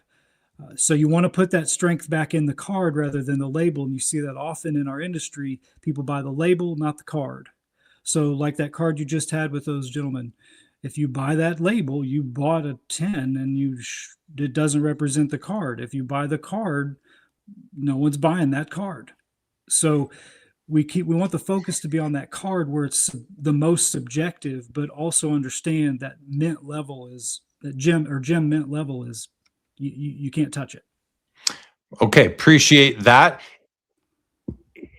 Was this idea inspired at all by the Mike Baker service, which is doing, they do hard slabbing as well, but they offer the silver, gold, and black label. Do you consider GCC to be competing with the Mike Baker kind of now that he's doing hard slabs, but with that service, which is, I know it's different, but maybe you can't say you would because they were simply giving an opinion on an existing hard slabbed, hard graded card. You are doing more of this raw condition review without putting a number on it, giving a color code for how well the card presents, I suppose.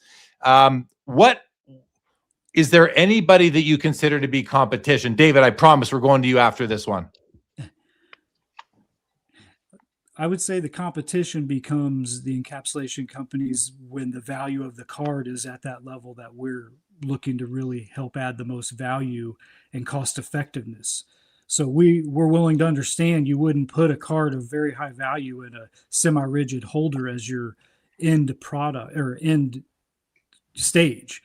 What you may do is you may have a collection where you want this looked at because you're a dealer and you don't have time. So you want these things selected, ready to go so that you can then send them on. You may be a collector like that.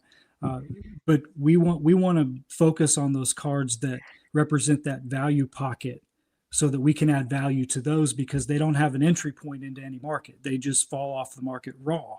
So where we're competing is where encapsulation companies are grading cards that are in these lower value pockets.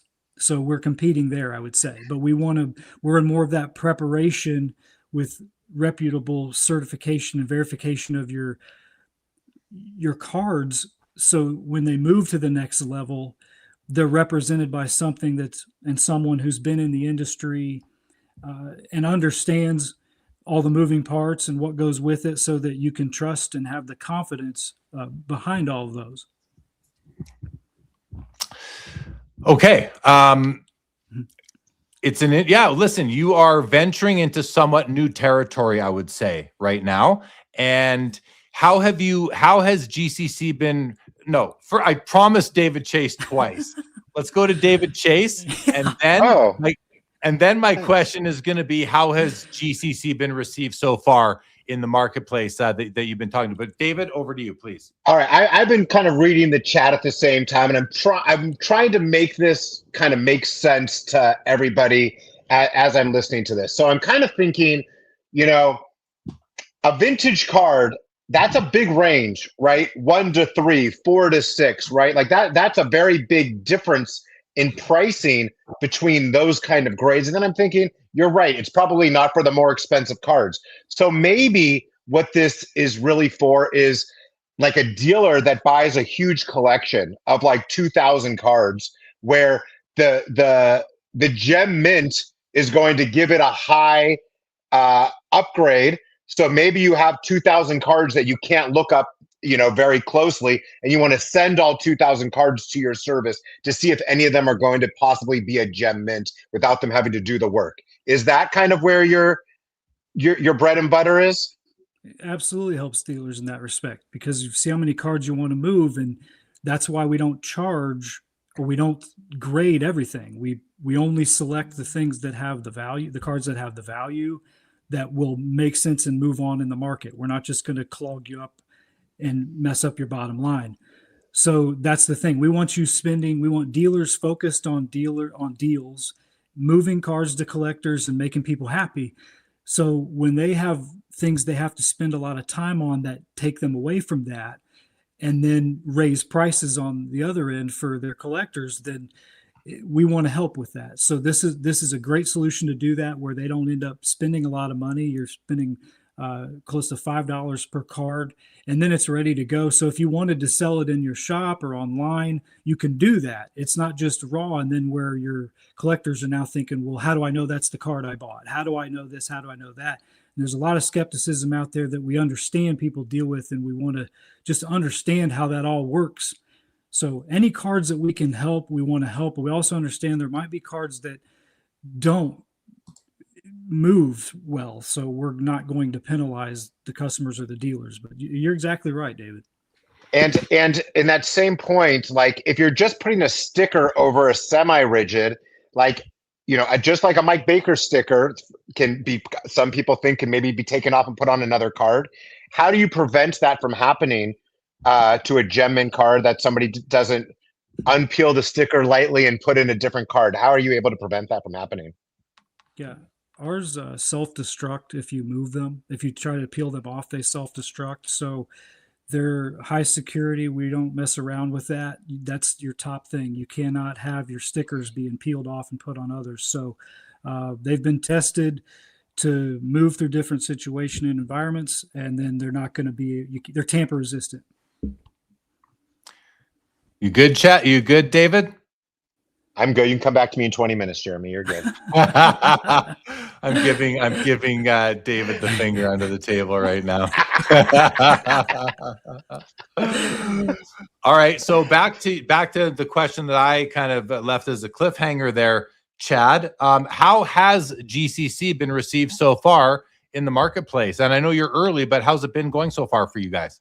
No, really well. It's been, 18 months in the growth period, and it's been really great to see. We've seen cards moving on Whatnot and eBay. We've seen the banknotes, same thing. So the added value's there, and that's what I just love seeing. So the more people get involved and see it, it's working. And I couldn't be happier to see that. What about secondary market activity? Has there been much happening on the secondary market? We had a comment here. Vintage Card Collector said he searched GCC Gold on eBay and there are less than 20 cards listed. Enough said. So this guy, Vintage Card Collector, he's not giving you a chance, Chad. He's being very critical in the chat, and but others are too. There's a lot of critics in the chat right now.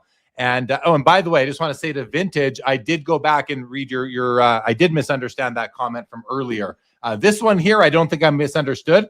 I just want to say one more thing, guys. This is Sports Cards Live. This is not any other live stream out there. We respect our guests.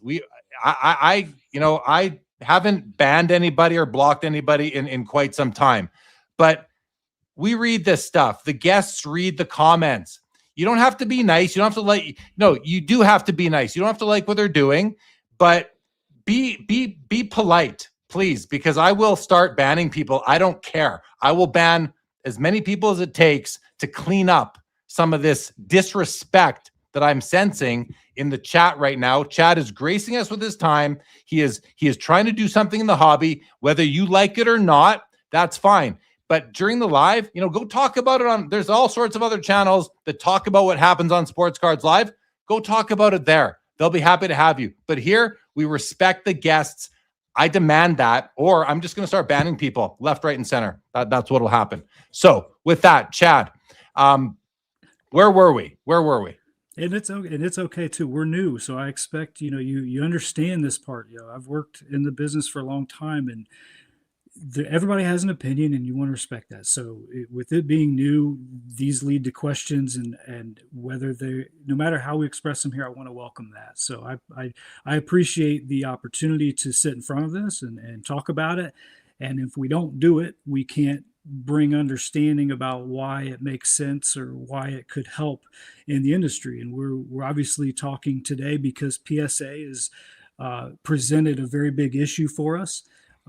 This solution was something that was in our brains long before, but it's focused on an area that we're talking about. So if we have some naysayers or things like that, I'm more than happy to answer questions, and it doesn't bother me. Yeah, well, I appreciate that of you, Chad. And okay, well, let's go through some comments here that we do have. And okay, I'm banning the first person. I've had it. I'm now banning people who are being disrespectful. Because if you're disrespecting my guest, our guest, the Sports Cards Live guest, you're disrespecting me. And that's so I'm the banning paddle is out. The banning paddle is out, you guys, and I'll tell you, I'm eager to use it right now. I can't wait to use it. So try me. Okay. All right, Chad. First question from Skeppy said, Chad, do you ever see a day when casino chips will be authenticated and graded mainstream? Yeah, I think so. I could see that. I could see those. I could see credit cards. There's a few things I could see be done like that. Casino chips are very, very common. And what do you mean credit cards? What do you mean by that? Like credit cards owned by famous people. You have old early credit cards that are, now among us, they're regular items. But I think there's things like that. Like I would call a casino. It's almost like a token. So I've seen some things like that done, and I would expect those to be more and more collectible, where they may already be grading them. They just haven't had that market created. So those are kind of like we were talking about earlier, inside types of things that may be growing soon. That's a good question.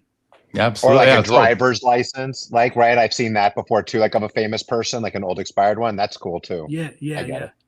They're grading everything nowadays. There's another company out there grading lots of things called the Authority. I've had the owner of that, or the president of that company, on one of those non-live shows. Jim Sholey says, Chad, do you like the 1971 Topps and O-Pee-Chee baseball cards? I'm not like crazy about them, but sure. Okay, these are some softballs, Chad. Don't worry, the tougher ones are coming. Jeremy from California said, I take selfies with Don Motzi, so I feel handsome. Mookie says, Chad, isn't it just impossible to teach enough human graders to satisfy the current demand? How does your company handle that problem? Yeah, that's a really good question. You have to vet your team. You have to make sure that the directors of your team, you have to make sure the people. You made a really important comment earlier about the mistakes going out. Someone needs to be looking at those, and someone needs to be in charge of those types of things. So the more graders you have, the more difficult it gets to train them and keep them consistent. So as they're all pouring into that funnel, who's at the drip, and that's the main thing. Okay, continuing on. Vintage here said pre-grading might make sense if PSA grading was consistent, but they aren't. Unless you're new to the hobby, pre-grading is useless and a waste of money. Chad, your thoughts? We're not grading necessarily, and this is going to be what PSA calls it in the end. So as I mentioned earlier with the ranges, you have this presenting itself because of that inconsistency rather than hinging on PSA being consistent. Vintage says PSA doesn't own the... Oh, sorry, that was the old one. Desert Shield Sniper said consistencies, errors, wait until we find out how many TCG sports cards have been soaked and heat pressed. So these aren't all questions for you, Chad. Sundin said tag also doesn't grade thicker cards, mem cards, and die cuts. Great. Or vintage for that matter. And not about vintage, but I'll say one thing on Tag's behalf, or at least I'm not speaking for Tag, I'm speaking for myself. But if the sports card community welcomed Tag into the fold in a more polite manner, in a more welcoming way, Tag might have taken some of their R&D funds and put it towards those things. But TCG is very easy to grade, or easier, because it's all standard. It's one-sided for the most part. So they didn't end there. Why would they put money into a segment that doesn't want them? So that's why they don't do that. I think that's why they still don't do that. And they likely at this point never will, because why would they service a bunch of people who just don't want them, or at least the majority seem to not want them? David. So I have a couple of questions about your grading scale. So you said it's like 1 through 3, and then 4 through 7 is another color, right? Is it 4 through 7? 4 through 6. 4 through 6, excuse me. Let's say you give somebody the 4 through 6 grade and they send it to PSA and they get a 3. Mm-hmm. Is there any kind of guarantee or anything? That, and then second part of that is, if somebody is to grade somebody that you end up doing the pre-grade for, do you recommend them sending it with the sticker to the grading company?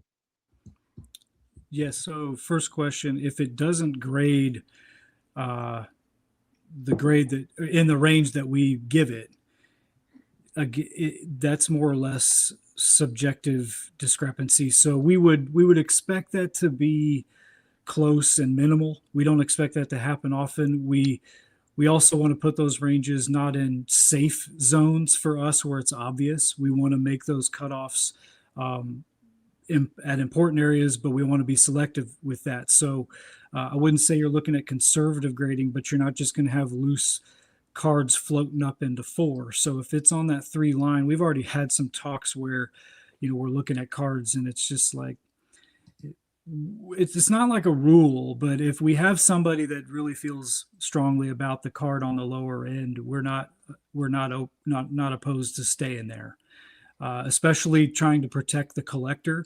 We're not afraid to give it a Gem Mint 10, 9.5, but we don't want the collector getting out in front and then getting a surprise later that hurts them tremendously.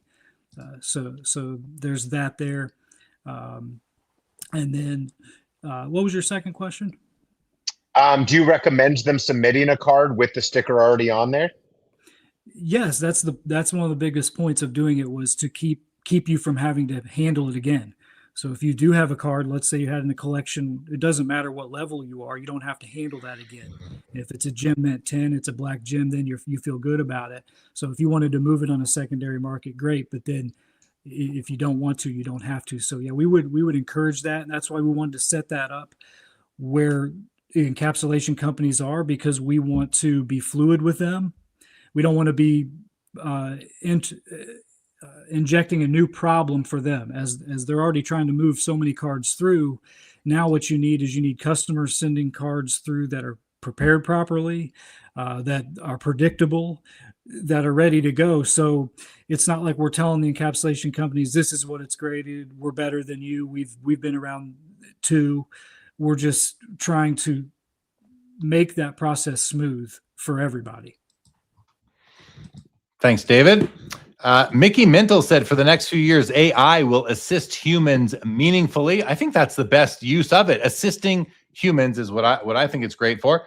Jim Define says, let's talk about the elephant in the room. Some of the most experienced and knowledgeable people in the hobby are vintage collectors. There needs to be a consensus vintage collector. Vintage grader. Ziggy No said, I am honestly confused. I need a practical example. Is this a pre-grade app? Are you authenticating raw? I think he has a better idea now that we've talked about it further. So we're going to continue. Vintage card collectors, I'm not buying his pitch or use case. So I don't know if vintage still feels that way. Ziggy No said, is this a human-only grade or is there AI? Do you fingerprint the raw card? Any technology in the process, Chad?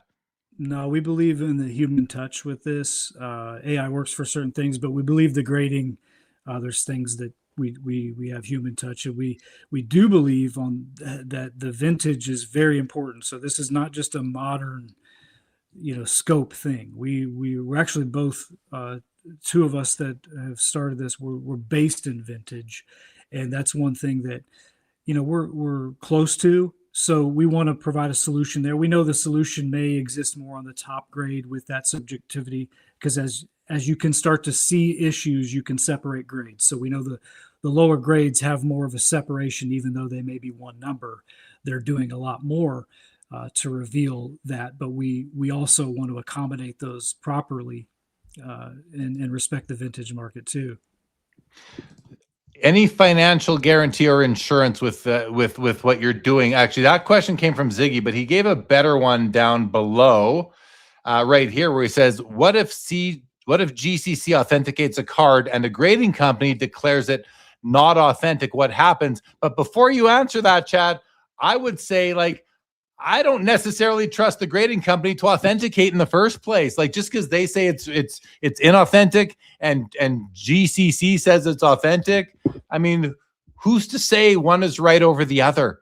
That's where. But anyway, back to the question for you, Chad. I can put it back on the screen if you'd like. I just have to. I can't. Darn it. Go ahead and please address that. I hope you can remember what it was. I've unhighlighted it. Yeah, no, I think it's just the reputation. You have cards that get altered. There's cards that all kinds of things happen. So you need to be aware of those and know what to do about them and know how to identify them. That's part of what we do. So if you're going to start a grading company, you're going to do that. That's something that you need to be well experienced in. And sports cards have it. Banknotes saw it. I saw a question about heat pressed, things like that. They do it. It happens. So you're going to get vintage cards. Go ahead, David. Well, I think what Ziggy was asking is, what would your company do or feel if you said it was authentic and then PSA said it was not after you put your sticker on there? Would you give any kind of guarantee or any money back or any kind of scenario like that if that were to happen? Yeah, we're gonna back that up all the way. So anything that you've dealt with a transaction or anything we're gonna make and work with you to make you whole. Similar to how a grade may not be, PSA may not be the end, call on that. We're going to make sure that we use everybody in the industry, yourselves included.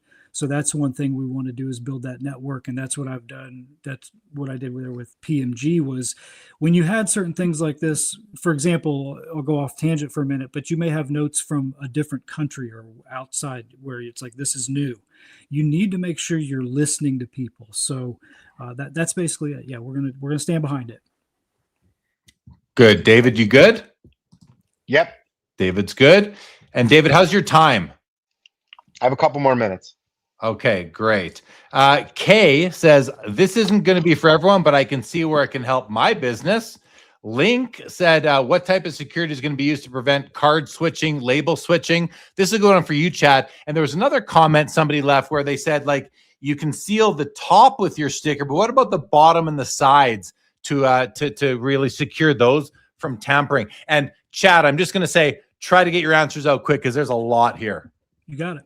Yeah, you've got the stickers are tamper proof, so they're going to self-destruct like I mentioned. You've got the verification of the number on the website, so that's going to match the card. And then the sides, nothing's stopping anybody from cutting those cards like Beckett faced years ago. But that's the thing that we're going to look at the market to be able to identify that with resealing and things like that. We can't fight that, but we're hoping that the consistent sizes of the holders will maintain that. All right. Ziggy said, this guy inspires me. It's tough to put an idea out there for criticism. It absolutely is. Chris C says, because upcharging is extortion, period. And I just want to say, back off the upcharges, guys. Back off the upcharges. I love upcharges to the moon, as I'm known for saying. I love upcharges because when I buy a card in a PSA slab, my insurance premiums are covered by the upcharge payer. But on a serious note, when you submit cards to PSA, you know that you might get upcharged. So is it really extortion? Or is it like you agreed to potentially be extorted? Maybe you're the idiot for agreeing to be potentially extorted. I don't know which way I fall on that, but I mean, it's worthy of conversation. Mickey Mintle says the free market has a way of defining a product's worth. Absolutely. He also says this guy is offering the hobby something. The free market will determine its worth. We need more guys like this. Those back pages, Eric says there were people that would open and reseal one of the other three edges on the RCR on the card saver. Thank you, Eric. That was what I was just talking about. Ziggy No says, I'm curious how this guy got Jeremy's attention. Are you using them, Jeremy, David, anyone, Chad? No, Ziggy, I've never used Chad or GCC, but I get a lot of people get my attention, Ziggy. It's not very hard to.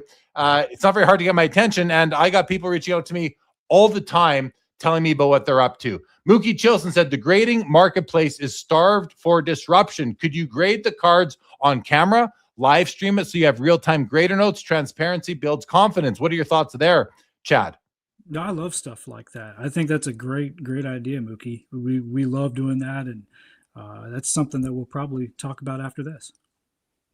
There we go. Let's go. Jordan says, come on, fellas. Chad has a new innovation. Absolutely. Charles says, the Banhammer Jeremy is best for hobby business.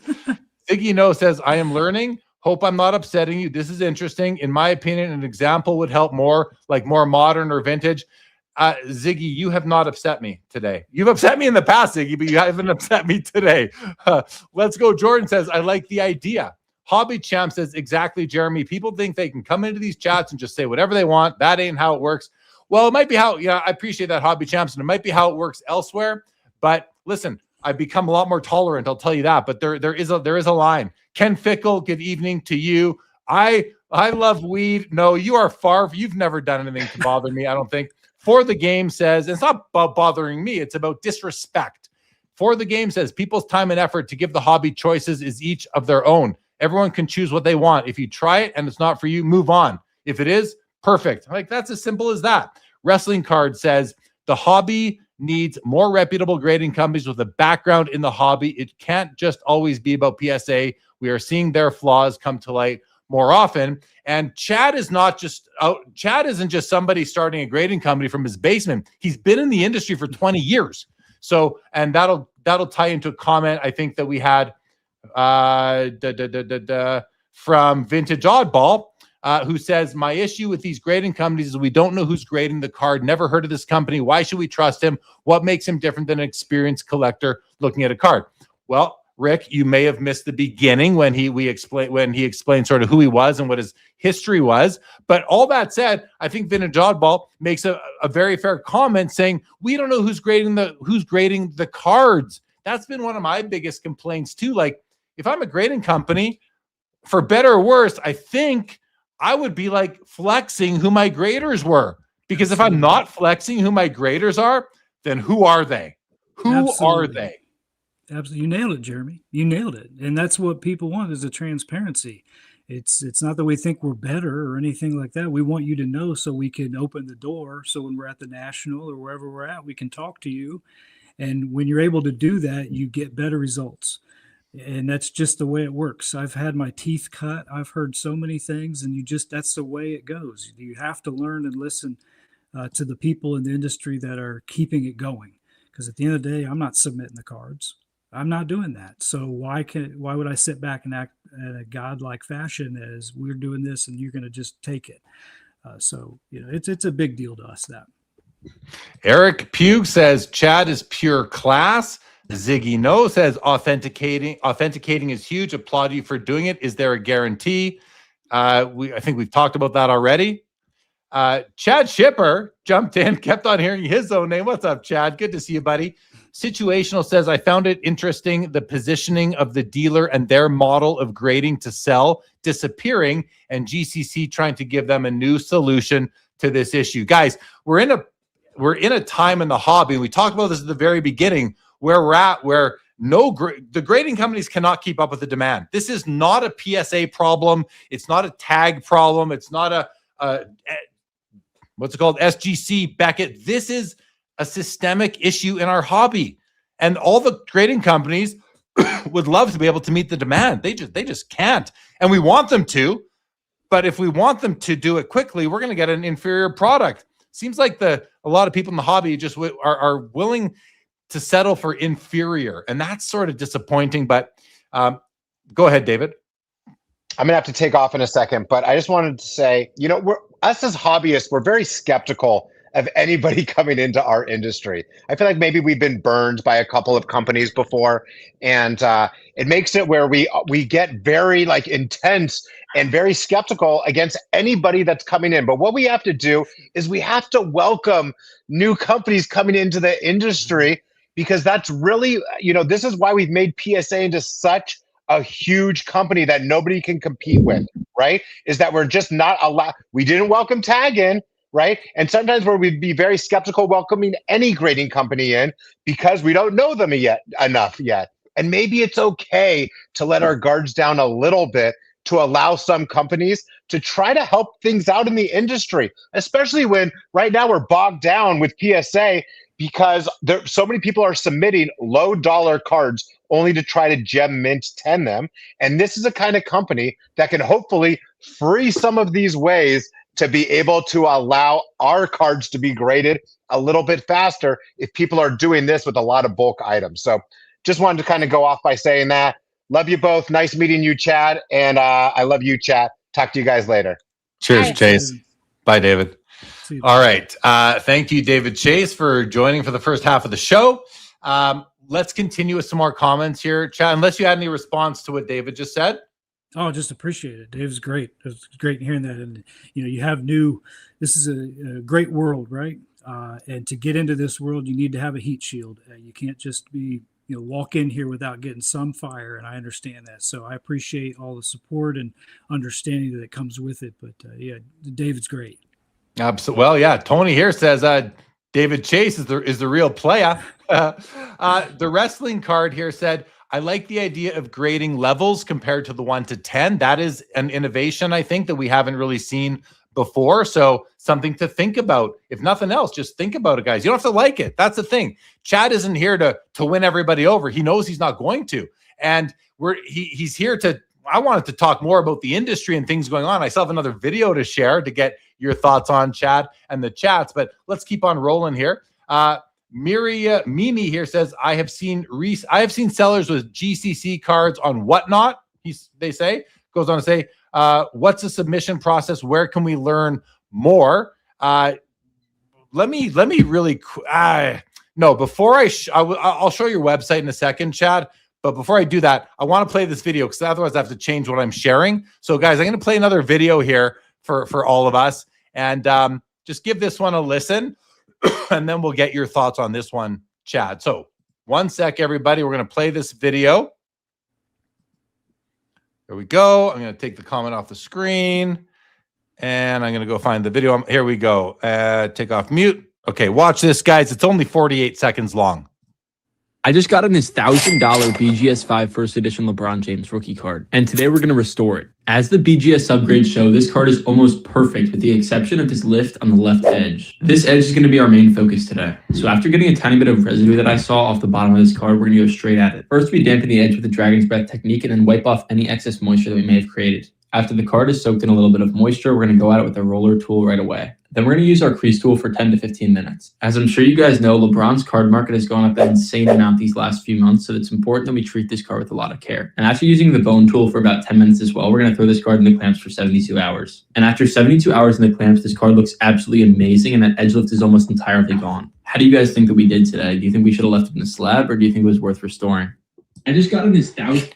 All right, so there's that. Now, I raised this, Chad, because it really makes me wonder just, how first of all, how egregious is what we just saw? Does that bother people? And if it is bothersome, and if the grading companies want to deter that behavior and do it by identifying that it happened to a card, like, is it possible?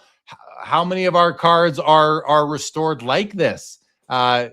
How serious of a problem is that? And is it a problem? Like, let's hear from the chat. Would you be sad or disappointed or frustrated to learn that the card you bought was a BGS 5 that was broken out and got worked on with these various tools for 15 minutes with this tool, 10 minutes with that tool, put some spray on there to soften it up? Like, I know the reason. Even in the intro to the show, I said, when I was talking about Mr. Minty, who uses 100% substance-free pre-grading supplies, I said it's important to note that Mr. Minty is 100% substance-free, because we're going to watch something that isn't 100% substance-free with whatever products this guy was using on that video. So, Chad, let's get your thoughts on that whole thing there. Chris McGill has entered the back room. Chris, you want to just jump in and join us and be on? He's ready. Let's bring, first of all, Chris, please meet Chad. Chad, please meet Chris. Say hi. Great to meet you, Chad. Hey, Chris, you too. All right, Chris, we'll let you hang out here. Chad, your thoughts on what you just saw? It's a great conversation, restoration, because it's really not accepted in our industry with sports cards yet. So something like that, I read a comment in the chat, which is it's non-color added restoration. Stop making a big deal. They're not hurting the integrity of the card, but it's a process that's not really accepted and is deceiving. So there's two sides to that. Are you helping the card and adding anything to it? No. And in painting and art, we all know that that's acceptable, and you can buy restoration, and it's not frowned upon whatsoever. Experienced it with coins, restoration, same thing. There's an acceptable meter to that. But in sports cards, there is not. So we as companies have to get together and figure out how we're going to, lack of a better word, combat against it or identify it. And that can be a very tough thing. Oh, for sure. Absolutely. Okay, I'm going to go to, thanks for sharing your thoughts on that. And listen, I don't know, like, and there's comments in the chat like, it's happening. We're buying cards that are restored. We just don't know it. And what can you do? Like somebody made the comment that the people doing this are more skilled than the grading companies are, which is almost an unfair comment, because how can they detect it if it's undetectable, if nothing has really changed? It's a tough situation. And I wonder if eventually will because there's already a faction of the hobby that is okay with restoration and other, not just restoration, but even slight alterations. There are people that are okay with that. And I wonder if that group of that cohort will grow as time goes by, either because they just don't care or because they know they can't figure it out one way or the other, which is like a whole other thing. That's a whole other topic for another day. But I think it's definitely something that we should be thinking about, that should potentially be on our radar. Okay, I'm just going to quickly, Chad, go bring up the GCC website, which is what GCC Sports. What is it? GCCgrading.com. Okay, I just want to show it to people so they can have a look, because there are people in our chat tonight who are interested in what you're doing, and some of the more open-minded, maybe less critical group. So here's, guys, just in case you're interested, here's GCCgrading.com, Global Collectibles Consulting, and you can kind of come in here and see what the services are, what the price points are. And, it's not just cards. They're doing banknotes as well. So again, GCC.com. There's some, what does it cost to get one card assessed by you guys? I mean, if you just had one card, it can cost $12. So as low as $12 for just one single card. We're not going to hit you with a big fee because you got one card. Okay. And there's an about page. This is Chad, guys. You can read more about Chad here on the about page, his professional background, his phone number, maybe it's an office number, I don't know, email address, book a consultation. So look, I think if nothing else, like, I'm with the group of people in the chat that are, glad there's people innovating in the hobby, trying new things. We are in an interesting place right now and offering a service here. So check out GCC Grading if you want, guys. We can kind of leave that there. Chris, there's a whole bunch more comments I want to get to, but I'm just curious if you've been watching so far. Would you have any thoughts on tonight's discussion? Maybe I've got a question instead for Chad. Is that okay? Yeah, absolutely. Chad, I'd love to know more about what you see as the 1 year, 5 year, 10-year roadmap for GCC. Where do you see you guys going in the near, medium, and long terms? I just see us continuing to add value across the whole spectrum. So I expect us to grow within this pocket that I mentioned and see it expand and see cards. I see us helping other companies alleviate the issues we see today. So I just expect it to grow into that nice lane that doesn't exist. And then that lane from there is going to continue to grow with our team and what we're doing. So the lane's starting to be built. As you could just say, the asphalt's getting laid down. So we're ready to roll, and there's a bright future ahead. Do you want to stay more boutique and niche and focused, or do you want to scale and become gigantic eventually? Oh, I think it'd be great to scale. That's the idea. We just don't want to penalize customers right now. And where we have this solution, you have to maintain a low fee for what you're trying to provide. So as that grows, we're currently right now, I'm working on some developments to just move that product into that future lane that I see it in.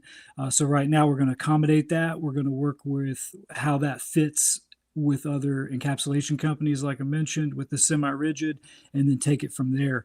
So I look forward to what we'll be able to do as this area in the hobby grows. Cool, man. I wish you the best of luck. I think it's so interesting that businesses like yours are taking root and sort of like, filling in gaps that people obviously have a demand and there's a need for it. So, I'm so interested in the business side of it in addition to the product side of it. And I wish you guys the best luck. I'll definitely be following your journey. Awesome. Thank you, Chris. Really appreciate it. Let us know if you have any questions. Really appreciate your support. Very nice, Chris. Thank you. Mookie Chilson said, Chad, what are you charging? Turnaround time, all on the website. Ziggy No said, did you submit your company to the contest at the National? Love you, Jeremy. Appreciate that, Ziggy. Yeah, I don't. Enter the Inferno is for companies that are not quite as far along quite as GCC is. These guys have been in business for 18 months already, but appreciate that comment, Ziggy. Caffeine and Cardboard says, I've really bought into Jeremy's views on upcharges. I'm not grading cards, but I'm happy to take the warranty that comes with the graded card if I do buy one. I'm not kidding about that. I really do. Jim Define says, Jeremy, I disagree. I processed customer deposits for decades. Not being able to handle volume demand is not an option. Bad production management, capacity management is not acceptable. That's okay, Jim, to disagree, but I disagree with you. I think about it this way, Jim. You open up an ice cream store on your local corner, and all of a sudden you have the best ice cream and it's the tastiest. And all of a sudden you've got 10,000 people lined up and your max capacity is 100 customers a day. Is that bad production management, capacity management? I mean, there are constraints in any business. There are constraints. And if you were in business for decades, you must have seen some constraints that were challenging. Now, listen, they don't want to be where they're at, but they also can't find graders fast enough. People don't want to sit there and grade cards for 10 hours when they all look the same or feel the same. I wouldn't do it. And when they get a good grader, now the grader can find a way to make more money just buying and selling cards. Like, I don't envy their position. So I just, Jim, I think I hear your comment. I think it would apply to many industries. I just think it's inapplicable to ours. We're asking for the impossible, literally the impossible. And if they would have seen it coming, well, what if it doesn't come? They're also not Nostradamus. So Diamond Relic says, I have a feeling it's mostly not detectable. He's talking about the restoration, and like comic grading will become mostly acceptable and unavoidable. That's where I was going. I wonder if it will become more acceptable in the future.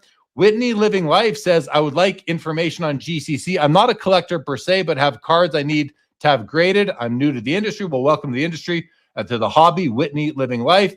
And Jim Define says, I respect Chad for being here, knowing there would be kickback. Agree or disagree, the discussion is key to improvement and is necessary. And like most comments Jim Define puts in the chat, I certainly do agree with that one right there. And so many more comments coming through the chat. Thank you all for all of them. Okay, let me just get myself caught up here. Oh, I forget if you answered and sorry if you answered this already to me, Chad, but how has it been received so far? I think you did answer that question already. Did you not? Yeah, it's been received very well. Yeah, it's been great. We've seen a lot of sales. They're increasing by the month. So customers and sales are moving up by the month. That's what we wanted to see. And to be honest, at this point, we've seen more people moving toward us than we really expected just after 18 months. So it's been tremendous. Good to hear. Good. The collection firm says transparency and intent are what matter. I salute Chad. I love that comment. Transparency and intent are very, very important. I agree completely with that comment, David. And Patriot Sports Cards, Jeff Hart, my buddy, says, I can see restoration becoming more acceptable at some point in the future, but not alteration. Yeah, that's where I can see that as well, Jeff. But time will definitely tell as it goes by. Chris Hoge. I had a thought on this restoration topic. Yeah. A question really more than anything. But the thing that pops into my mind is what impact would the acceptance of restoration, even limited restoration, to Jeff's point, maybe even not, some things are still off limits, some are, but what would be the impact of that on population reports and on the idea of there's only so many cards in X condition available? It's like, to give a really concrete example, let's say that, a pretty liberal amount of restoration becomes mainstream and the 52 tops mantle goes from having a PSA 10 population of 3 to a PSA 10 population of 300. And maybe we don't care about that because those 3 PSA 10 52 tops mantles are owned by people who are absurdly wealthy and have great collections, and we won't cry any tears for them. But you can scale that example down to the level of cards, to any level of cards where the pop matters, where if a card is like is pop 500 and that's meaningful to people, and that creates a level of rarity and a level of float and supply from there being only 500, that it has an equilibrium with the demand, and all of a sudden it goes from 500 to 1500. Doesn't that have a real domino effect on the market? Doesn't that really shake up supply and demand equilibrium to the extent to which condition and grade impact the market? So I wanted to put that out there as a question. Go ahead, Chad. Yeah, I think that you need to have an encapsulation service being the ones behind the restoration service. Chad, try to just talk a bit louder if you don't mind. Yeah, you need to have the encapsulation service be behind the restoration service, because similar to what they did with coins, they did this and it gets trusted. There's a process, there's a professional route to it, and how it's done. It's done by professionals that are known. They have the expertise in the background. So, if you're going to do it, what we witnessed was great, but it doesn't, it may not come with the trust behind it. It may show you a great result. And then that pop report, that matters. That's why I say that, because if you're going to have an effect with a lot of material moving that way, it can be detrimental to sales later on, like Chris mentioned. If you just uptick the amount of tins because you're allowing a certain method of restoration, you can't do that. So you have to think about what one does and another doesn't. You can't just let one in and not another. So, color added. You see these things. We used to differentiate them between repairs and restoration. So there's repairs, which is not very high quality work, but you got the job done. And then there's restoration that is basically not detectable. So even experts it's very hard for them to detect it. They may not be able to see it as well. And then people who don't grade or the novice don't detect it at all. That becomes professional. So I think this is a movement that we're seeing now because everything's growing so tremendously and they're assets. So people want the most out of their money or most out of their collectible. So you just have to come together as a unit, all of us, to figure out who's going to do this. Are there any people in the industry that do it? And then what's the next phase for that? Because I think it's great that you could have a card that's a old Honus Wagner, who knows what it is, and you could restore it so that you can enjoy that card. If you're not hurting the integrity of the card, that's different. If you're adding a bunch of pieces to it and it's not the same, fundamental piece, then it changes things. So all those rules need to be, defined, and that takes a lot of time, and our industry is just starting with that. You mentioned, we all need to come together, Chad. I think that is that's like a utopia that we're not ever going to get to. We are never going to have consensus in this hobby on anything. So we have to navigate the waters to serve a different market within the overall market, no matter what product or service you are offering. And that's why new companies like your own, other new companies, we're going to be hearing pitches from 3 tech companies at the National during Enter the Inferno on Saturday on the main stage. I mean, there's just, as the industry grows, evolves, matures, and it is happening. I call it industry. It's a hobby. It's an industry. Call it whatever you want. You know what I mean? We are going to see more entrepreneurs trying to launch businesses in this industry, because as much as it is a hobby, it is also an industry, and there is a lot of money in this industry waiting to be spent by people to make their experience better, to remove friction, to enhance experiences, products, all these different things. So we have a really good question here from Please Don't Eat Me Queso. And it says, Chad, surely you saw the fakes in China. PMG is very big in Shanghai. If currency, a government regulated facet that has death penalties in China for counterfeiting, if currency is being counterfeited, aren't cards doomed with fakes?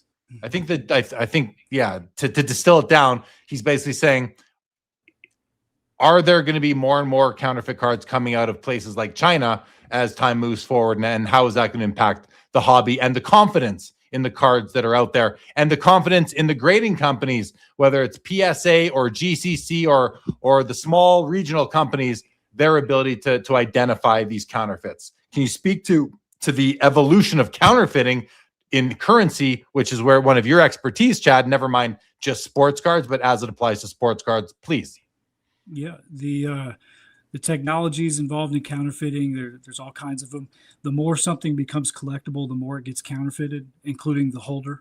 So sports cards are on that way. So once Pokemon entered, sports cards, like anything else, the more it grows, the more people try to seize that opportunity with the money. So it goes back to that transparency of who are your experts, who's looking at these items, because AI can do this and that, and you have certain things you have in place to identify certain counterfeits, but there's always going to be that element that is deceptive and will get past that. So you need to have experts just in place. That's all there is to it. And you have to combat that. The more you grow, the more you see it. So I saw it grow tremendously with PMG. We had fakes, and even the People's Republic of China. That was an area that I had to personally work in to basically get a handle on, so we could stop the influx of counterfeits being submitted. So when we saw that die down, we knew we were getting it right. You're seeing things that get submitted. So it's going to happen a lot in our industry. So grading companies need to be ready for it. It's going to be tough. I mean, we talk about counterfeits all the time, and we, the hobby, I don't mean here, me and us, but we, the hobby, talk about them all the time. And what we always don't consider when talking about counterfeits are the ones that have never been identified yet by anybody. The counterfeits that are among us, and I'm speculating, because if they've never been identified by anybody, that includes myself, and so I'm speculating. But I think we'd be naive to think that there aren't unidentified, unknown counterfeits floating around the hobbies. There could even be an 86 Fleer Jordan or a 79 O-Pee-Chee Gretzky or whatever the very liquid valuable card would be that has counterfeits that haven't been identified. They're too good. What's the chance of that being real and true, Chad? I mean, how many Otani counterfeits have we seen? Does his card sell for any money? Have anybody this is a new card, new guy. It's like, have we seen any? They're out there. They are. So when a card hits, any kind of collectible hits the market like this, especially with as many variants as we see, you're going to see altered variants. You're going to see added low serial numbers.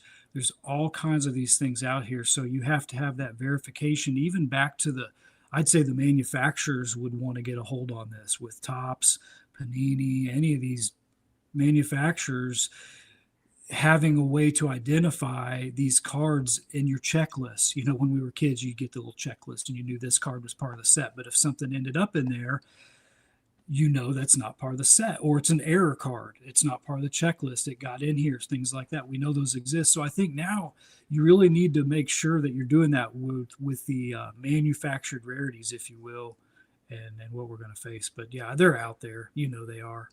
Yeah, I kind of assume they are too. And then I think of someone like Chris here, Chris Hoge, who is, Chris, with the way you're collecting nowadays, counterfeits are kind of a non-issue. It's maybe somewhat of a moot point when, if you're only collecting the rarest of the rare. How do you are you concerned about that, Chris, in terms of the unknown counterfeit potential? Very concerned.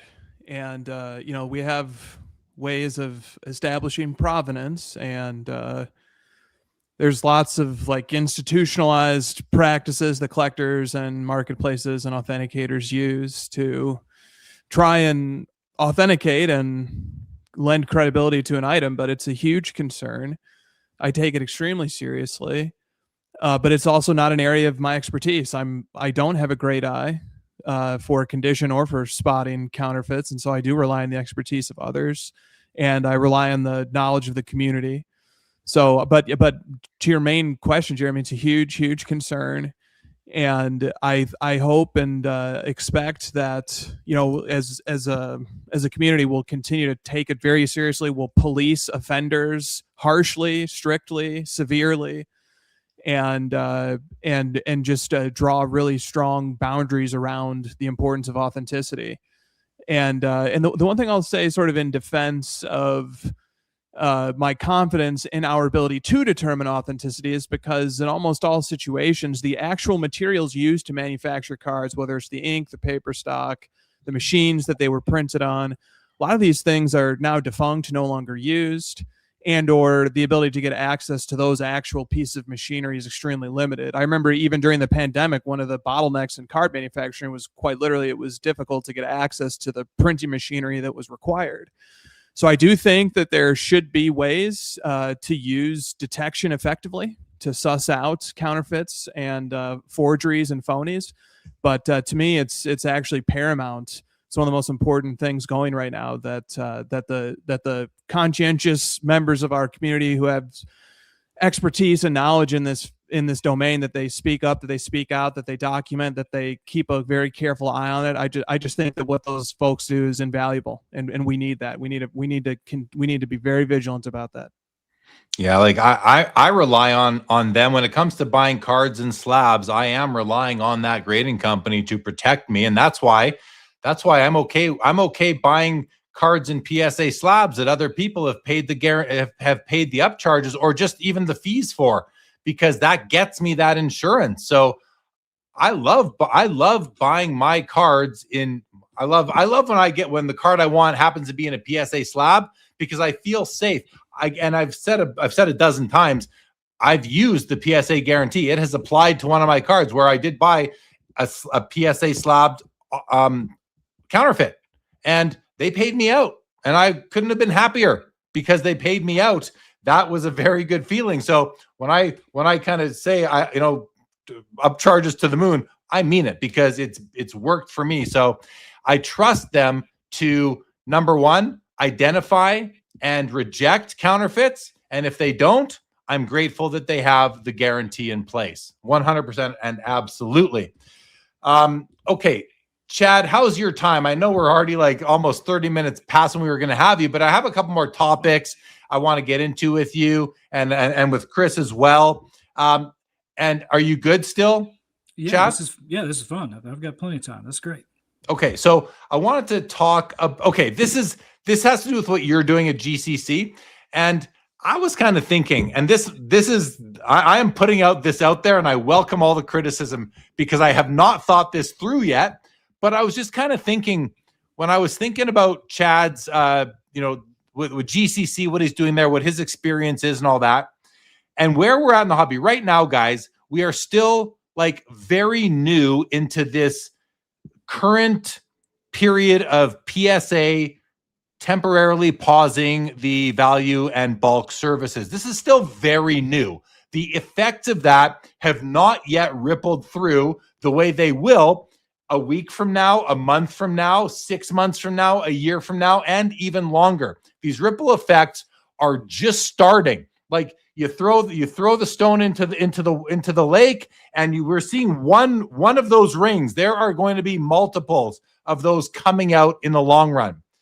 So with that context, understanding that we're still not seeing the whole impact, the long-term impact of this pause, I thought to myself, okay, we've got, Beckett has done raw slabbing. Mike Baker does, well, that doesn't count because he's slabbing. He's doing it on slabbed cards. GCC, sorry, not GCC. CGC does raw card authentication on behalf of Fanatics Collect.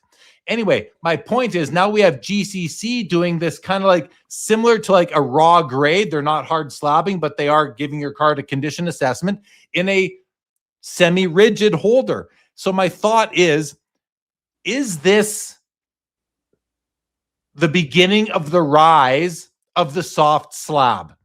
And a lot of people are going to say, what are you talking about, Jeremy? We already told you we don't like what Chad's doing at GCC. Some of you guys are open to it. I think, a lot of people probably really like what Chad's doing and also realize that he's been in the grading authentication industry and collectibles for 2 decades. So there is a level of I think, experience there and worthiness, in my opinion. Without personally knowing Chad, I'd want to see some of his work before I could completely vouch for what he's doing. You understand that, Chad? But, based on your resume, I think that it says a lot. But my question is, like, could this be the beginning of the rise of the soft slab, when getting a hard slab, especially for cards not worth $80 to get graded? Is this the rise of the soft slab in the hobby? And you could just come out and say, no, what are you talking about, Jeremy? It's ridiculous. Maybe it is ridiculous, and I'm okay if it is. Like, I haven't thought this through, but I was thinking that way. Could the hobby be moving away from the hard slab? Because again, the grading companies cannot keep up. 15 million card backlog at PSA. Tag has also had to turn off certain submission levels. I don't know if Beckett has, or SGC or CGC to this point, if they've had to turn any off, and if they haven't, well, great for them. Good on them, because the hobby needs some of that. But again, what do you actually? Well, I'll start with Chris on this one. Chad, Chris, do you like this?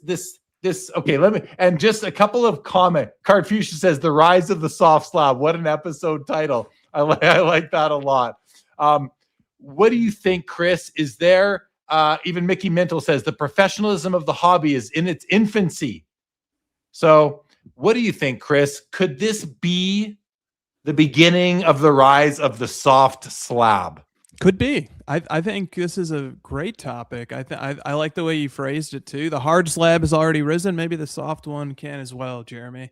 And that's why I was so interested in Chad's business plan, because I'm thinking about how increasingly as there are more people, and there are more and more types of cards, and more cards in general, and the values of cards gets more and more stratified, there's more opportunities to serve more targeted specific niches. And so the idea that there can be sort of an intermediate service that's somewhere between a raw card and somewhere a little more formal than having a few buddies assess it, but something less formal than getting it fully encapsulated and backed by a guarantee and so forth, that there is definitely a pocket there. There is a lane there. And I wonder how large that lane turns out to be. And I wonder, how much runway it has. And obviously right now, with grading just absolutely slammed, and having something that maybe some of us never thought would happen again, which is a pause at some of the largest service levels in grading, that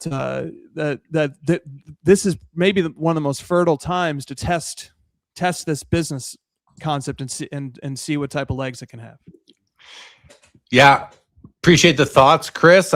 You don't know what's coming. And before you speak, Chad, there are a couple comments that did respond, that some good ones here that I just want to, first of all, please don't eat me much says, but seriously, thanks for being here, Chad. I hope you become successful, because CCG is attached to a blood-sucking entity called Blackstone, who I hate. I am repeating the words of please don't eat me queso in the chat here. And then Patriot Jeff says, I think the soft slab will be more relevant for new products in this time until things open up more again.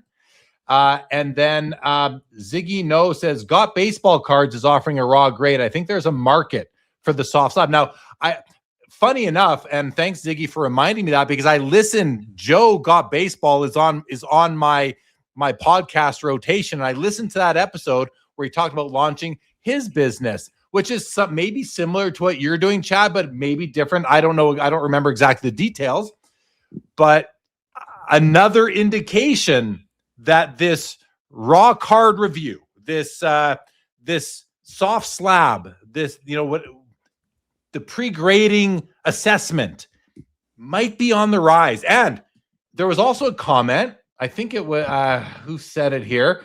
There was also a comment that basically said that, what are you talking about? PSA's investing $200 million. They're 3 months out.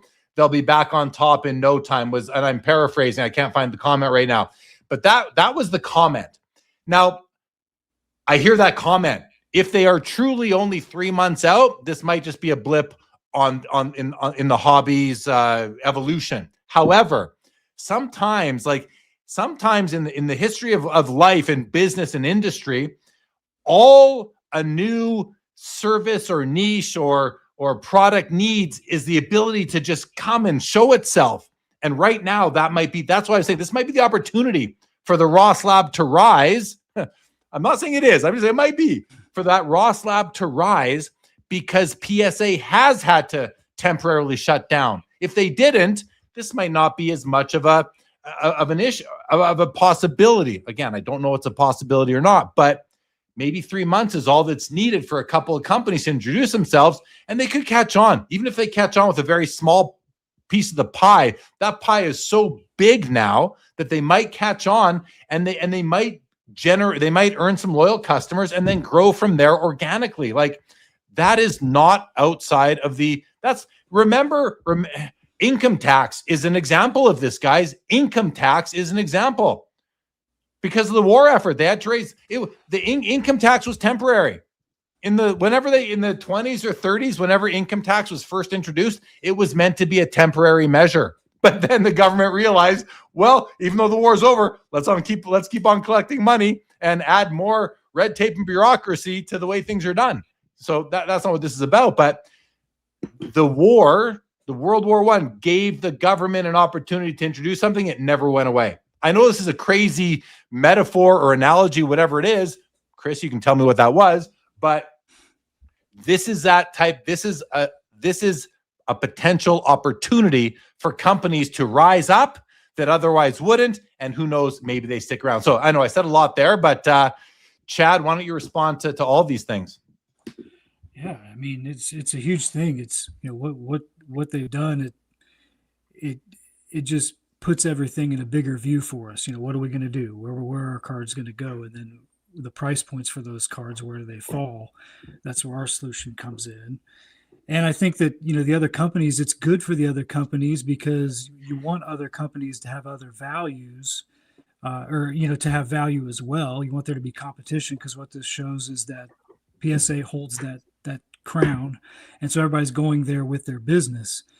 And before they started grading TCG and the growth occurred like it has, they were maintaining just fine. So it's great to see we're just evolving. And like you said, it's a new, I think somebody used infancy. We're in that infancy, and who knows what'll come and what'll stick around, like the income tax analogy you make. That's what we hope to be, is a solution that didn't really present itself until now. So now you can use it, and it makes a lot of sense. And then it helps the industry and helps all the other businesses too. So, the rising tide, all the boats go with it. So we're all enjoying that. It's if we can figure out how to maintain the growth and keep everybody happy, because we're all intense. Everybody wants these cards graded, wants them back, and we can't figure out a way to get them back quick enough. And I think that's because you just don't have enough options in the industry. It's good to see. It's good to see this problem, but now we've got to figure out, with the people who have been around and the people who can make a difference, go out there and make a difference. So sitting in a grading chair and sitting back in a vice president role, you're able to see those things.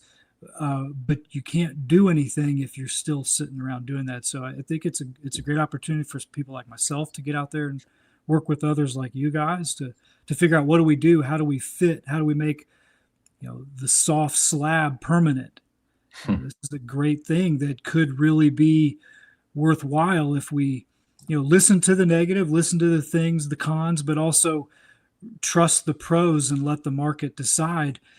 And we've yet to really have anything present itself for the underbelly of the value to make it liquid and facilitate well and quickly. So I'm excited about what we have ahead of us. For the whole industry, right? I mean, you're not just talking about GCC, you're talking about for the whole industry, and for for your own business interests as well. But I am too. That's one of the fun things about this hobby, this industry. It is evolving faster than ever. It's going to continue to. And, one comment, and then we're going to get your thoughts on that last bit. But here, Jim Define says, there is no need to add more options if there is one grading entity that steps up to excellence. SGC was on that path. So there's a something. That to me, Jim, sounds like you're calling for a monopoly. It sounds to me like you want monopoly if one grading entity that steps up. I don't think that's what the hobby wants, but yeah, I mean, some people are probably okay with that. If you can trust one company and they're the only company, I mean, some people are going to be okay with that. Chris, let's go to you. Thoughts on the last little bit? I feel like there was some stuff there that you could address, but if not, that's good too. Yeah, there was good substance there. I wanted to loop in a comment that I saw from Desert Shield that ties into what Chad was saying. He was calling out a service that I remember vividly being really exciting about 8 to 10 years ago, and I'm not sure entirely what happened, so I think it still exists. It was Beckett's RCR, Raw Card Review, which was, maybe an earlier, like 1.0 version of the soft slab. And every show I went to, I remember I would actually like mark on my calendar when Beckett's Rock Hard Review would go to this card shop in Long Beach back when I lived in Southern California. And every time Rock Hard Review would be there, I'd always go because like it was so cool.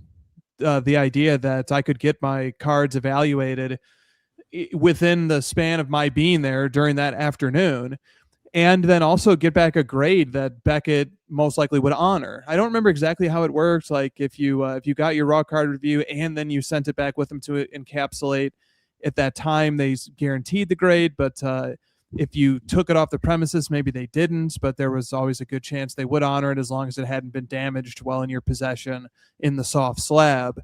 But I wanted to call out RCR just because I remember there would be times I would go to the card shop that was offering the RCR service, and people would be lined up hours before the event at that shop would even happen, primarily because they wanted the Rock Hard Review service.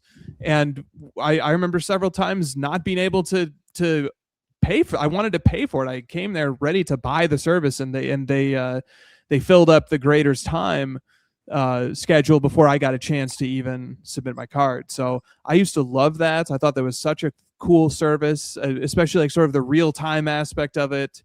And I know they've done it at least some shows I've been at in the not so distant past, the last few years, but I wanted to call that out from Desert Shield and bring that into the discussion. It's a proof of concept. I think it's proof that there is definitely a demand for this type of service.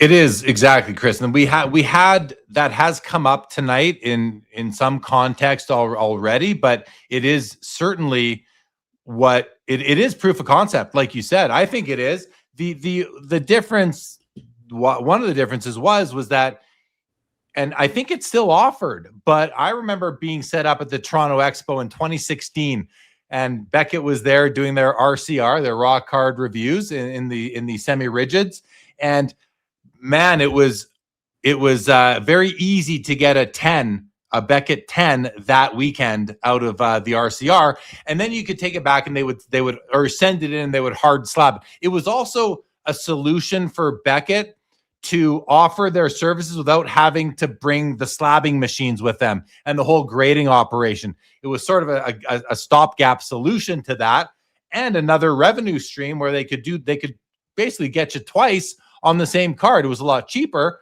but then you could submit it again for hard slab. Now, on how that worked though, Chris, if you got the card back from them at the card show in an RCR holder and it came back like a 9.5 or 10 or favorable that you wanted to hard slab it, you couldn't leave their table. You had to open it there and give it right back to them and say, okay, now please take it away and get it hard graded.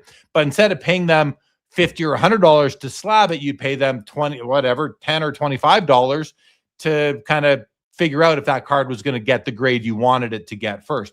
All that said, I agree with you to a degree that it does prove that the hobby is open to this soft slab, because not only that, RCRs trade on there's a secondary market for that. They don't all go for hard slabbing. They change hands in that format itself. So that's why that is one indicator to me that GCC, what Chad is doing, what Joe Davis in Atlanta is doing, there's legs for these sorts of services. I think there's some legs for it. Again, it's not going to be for everybody, but I think it has some legs. So, Chad, do you want to respond? Do you have anything on all this now?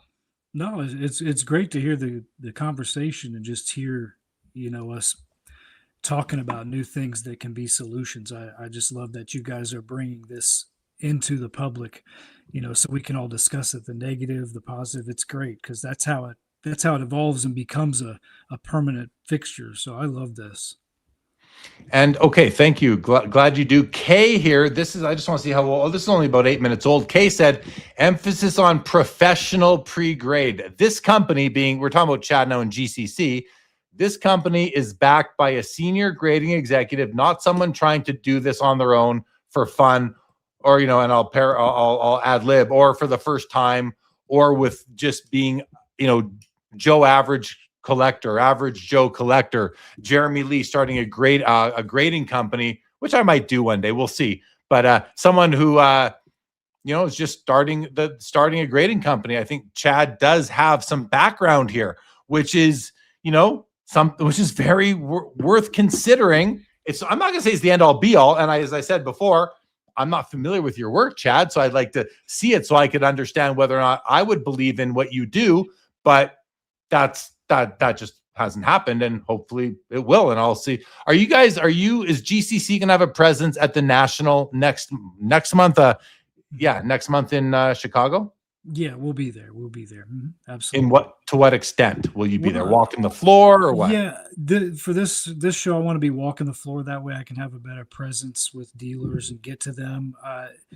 I've experienced in the show circuit that being behind a table and expecting dealers to get to you is a lot to ask. So one thing I want to bring into this show circuit is that ability to be accessed by the dealers, and that's what I plan on doing. So we're going to be moving around the show, and I'm planning on interacting a lot throughout the show on the floor.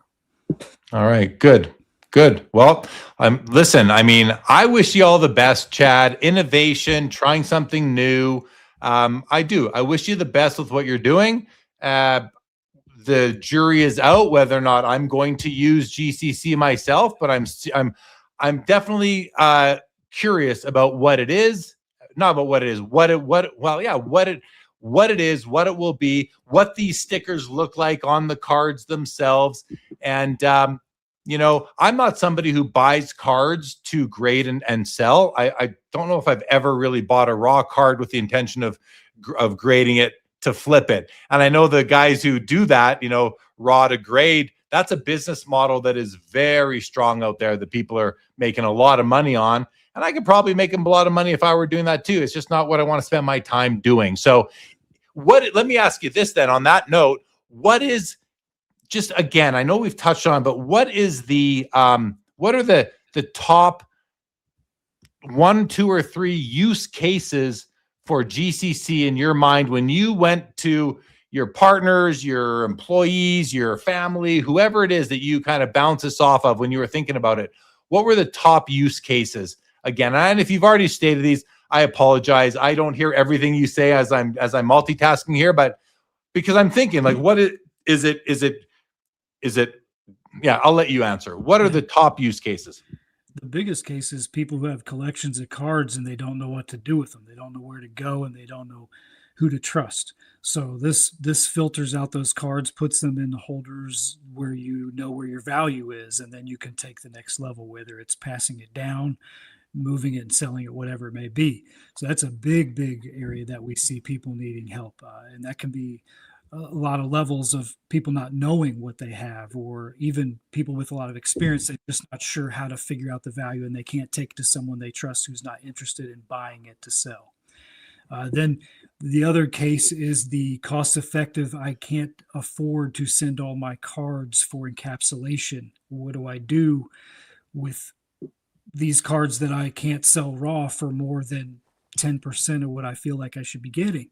And that's a big case too, we see, is being able to, I humbly say this, but our reputation and ability to consistently grade those things and back it with that verification, the comfort and security, gives you the confidence to then go forward with that. So it's like you mentioned, it's not 3 guys out of a garage or something like that. And a lot of us have experience, but do you have that ability to back it up with the guarantees and everything you need to fall in place, so that at the end of the day, I can just trust this and blindly trust it so that I can move with it. So we have a lot of people that want to move product, and that leads to the next person who's going into the show, the national, and they've got cards and they think they're worth money, and they are worth money, but the dealers they're trying to talk to don't have the time of day because they're moving and they're making sales, most likely with slabs. So we want to help those collections not have to spend an arm and a leg to identify those value targets, so that they can then enter the market to dealers who are, their pain point is, I don't have time. How can I identify cards for anyone who even comes in my shop? I don't have time to go through all of it. So I need a service to go through that. And we've experienced a lot of dealers who don't, even though they've had a service and they've charged for it, they don't want to do that because their time is better spent in other places. So those pain points of being able to get through inventories, whether you're a collector and it's your collective inventory or your dealer inventory, and getting through those to figure out what the best option is. And that's why I separate that from, we wouldn't tell you not to encapsulate, but if you're a collector, what do I have in here that's valuable?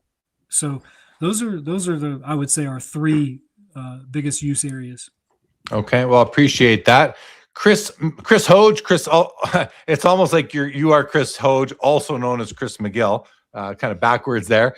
Chris, and Chad, I want to thank you for coming on and sharing your thoughts on the industry, the hobby, and taking some of the more difficult questions. You are, as you probably know, you are starting up a new company in a very passionate industry with a group of very passionate collectors who all kind of feel like we have ownership of this landscape and environment. And not everyone is going to be kind. I think that. A lot of people, there's just not everyone's going to be kind out there. So I give you kudos for stepping into that arena, taking a chance. It's something that you love. I think that's great. And I wish you the best, man. I truly and honestly wish you the best, just like Chris said earlier. And I hope to see you 5 years from now, thriving but not because you, Chad, are thriving. I hope if you are thriving, I hope that you've offered something that the hobby really appreciates and values for the price that they are paying for the service. That's really what it comes down to. Can we get price for this? Can we get value for the service? And so I think I think it's great, man. And like our buddy Upstate says, pursuit of happiness is everything. If you're chasing a dream, like I'm doing, like many people are doing, Chris, like we work in this industry, we work in the hobby, and I can honestly say I am 100% living the dream. Like there's nothing like it. I can't imagine a better life. Maybe my name was Michael Jordan. I don't know if I'd even want to go there, but so I hope that you are too, and that it works out, and that you're bringing value to the hobby that it didn't even know it needed. And maybe that's a good way to put it.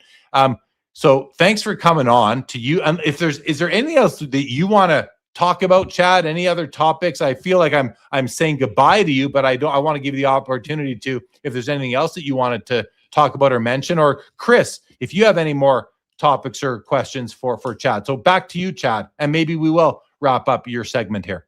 No, I just thank you so much. I feel absolutely blessed to be here with you guys, and I call it unkind, whatever. Everybody's being honest, and that's where these types of things starts, like I mentioned earlier. So I really, really appreciate it and look forward to more conversations like this. And I think we believe in it, and we're seeing a good response.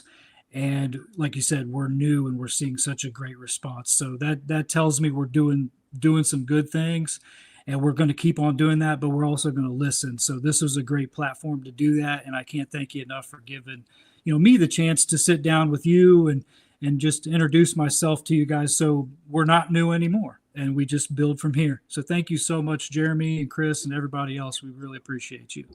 Yeah, for sure, Chad. Upstate David says Chad is a great guy. Thank you, Chad. So you are not an unknown entity out there, that's for sure. Okay, well, Chad, thank you for coming on. I appreciate it. Kay says this was valuable. Listen, thanks guys thank you, Chad, for joining us. Thank you. Have a great night, guys. You too. All right. Well, Chris, Josh did message me and tell me that he would be joining us late. So we'll see if he is going to come on. David is saying, thanks for the great show. We're not done yet. We're not done yet. We're going to go into the next, I guess we can call it a segment. But it's just me and Hoge right now. And Elizabeth here says lots of takeaways. We'll follow up. That's good to hear. Tony says, bring on Josh. He's not in the studio yet, Tony, but when he shows up, he texts. I'll let you guys know what happened. Josh texted me, an hour and 45 minutes ago said, we'll be on later, probably 30 to 45 minutes late. He's now 55 minutes past when we would have had him on. So he'll probably still pop in. But Chris, how are you? I mean, listen, you jumped right into the heat of things. How are you, man? What's going on? By the way, I listened to not all of, but most of your most recent podcast. So guys, here's a funny story. Yesterday, I go on my walk and I gave Chris a little bit of a heads up that I had done. I said I had a chat with Steve Taft, and I think you'll enjoy it.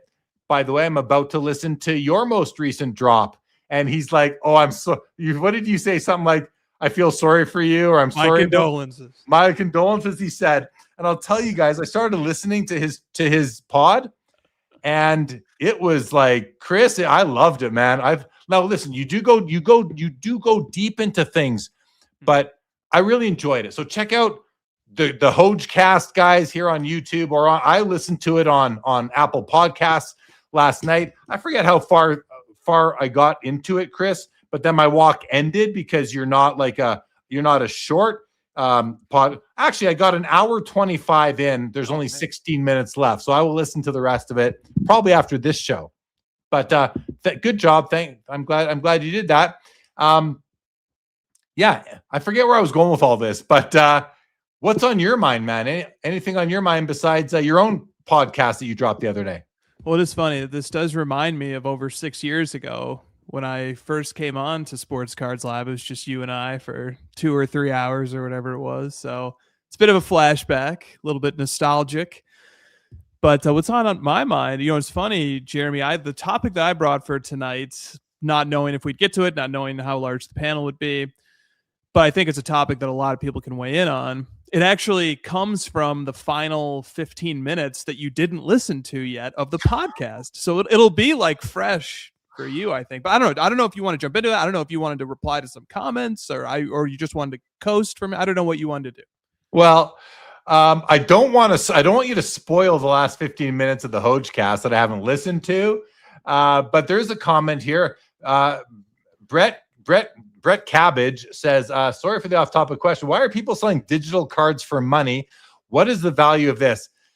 Brett, I'll just tell you, we got to leave that to the chat because I have no idea what the value is or why people are doing it. I don't know, but actually this is a nice kickoff. It's a good kickoff point for a topic that has been on my mind lately. And I had some notes on this, but I'm just going to go just off the top of my head here. I think that sports cards and the physical nature of them will always be of value and interest to people, regardless of what generation you grew up in. If you grew up in the digital era, if you are whatever the most recent generation is, I'm going to say I think this, but this is just a theory. My theory is that if you are 5 years old today, or 15 or 25 or 35, any of those ages right now, as you grow up and the generations pass by every 10, 15, 20 years, tangible, physical collectibles will always be in demand. And here's why I think that. Here's why my theory thinks this.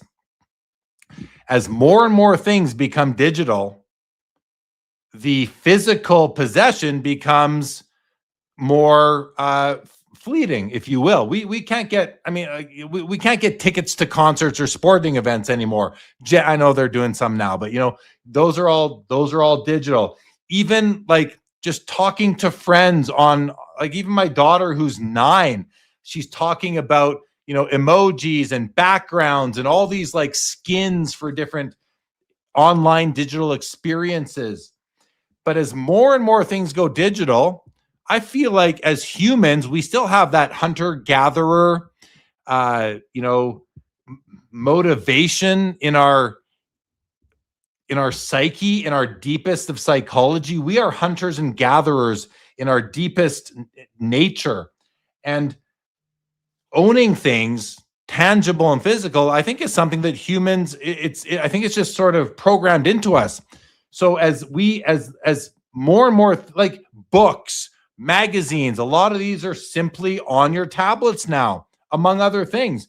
As that continues to progress, I think that humans will have a longing for the physical, such that, let's say everything else physical goes away, that is like, luxury type of thing. We don't need watches anymore. We can look at our iPhone.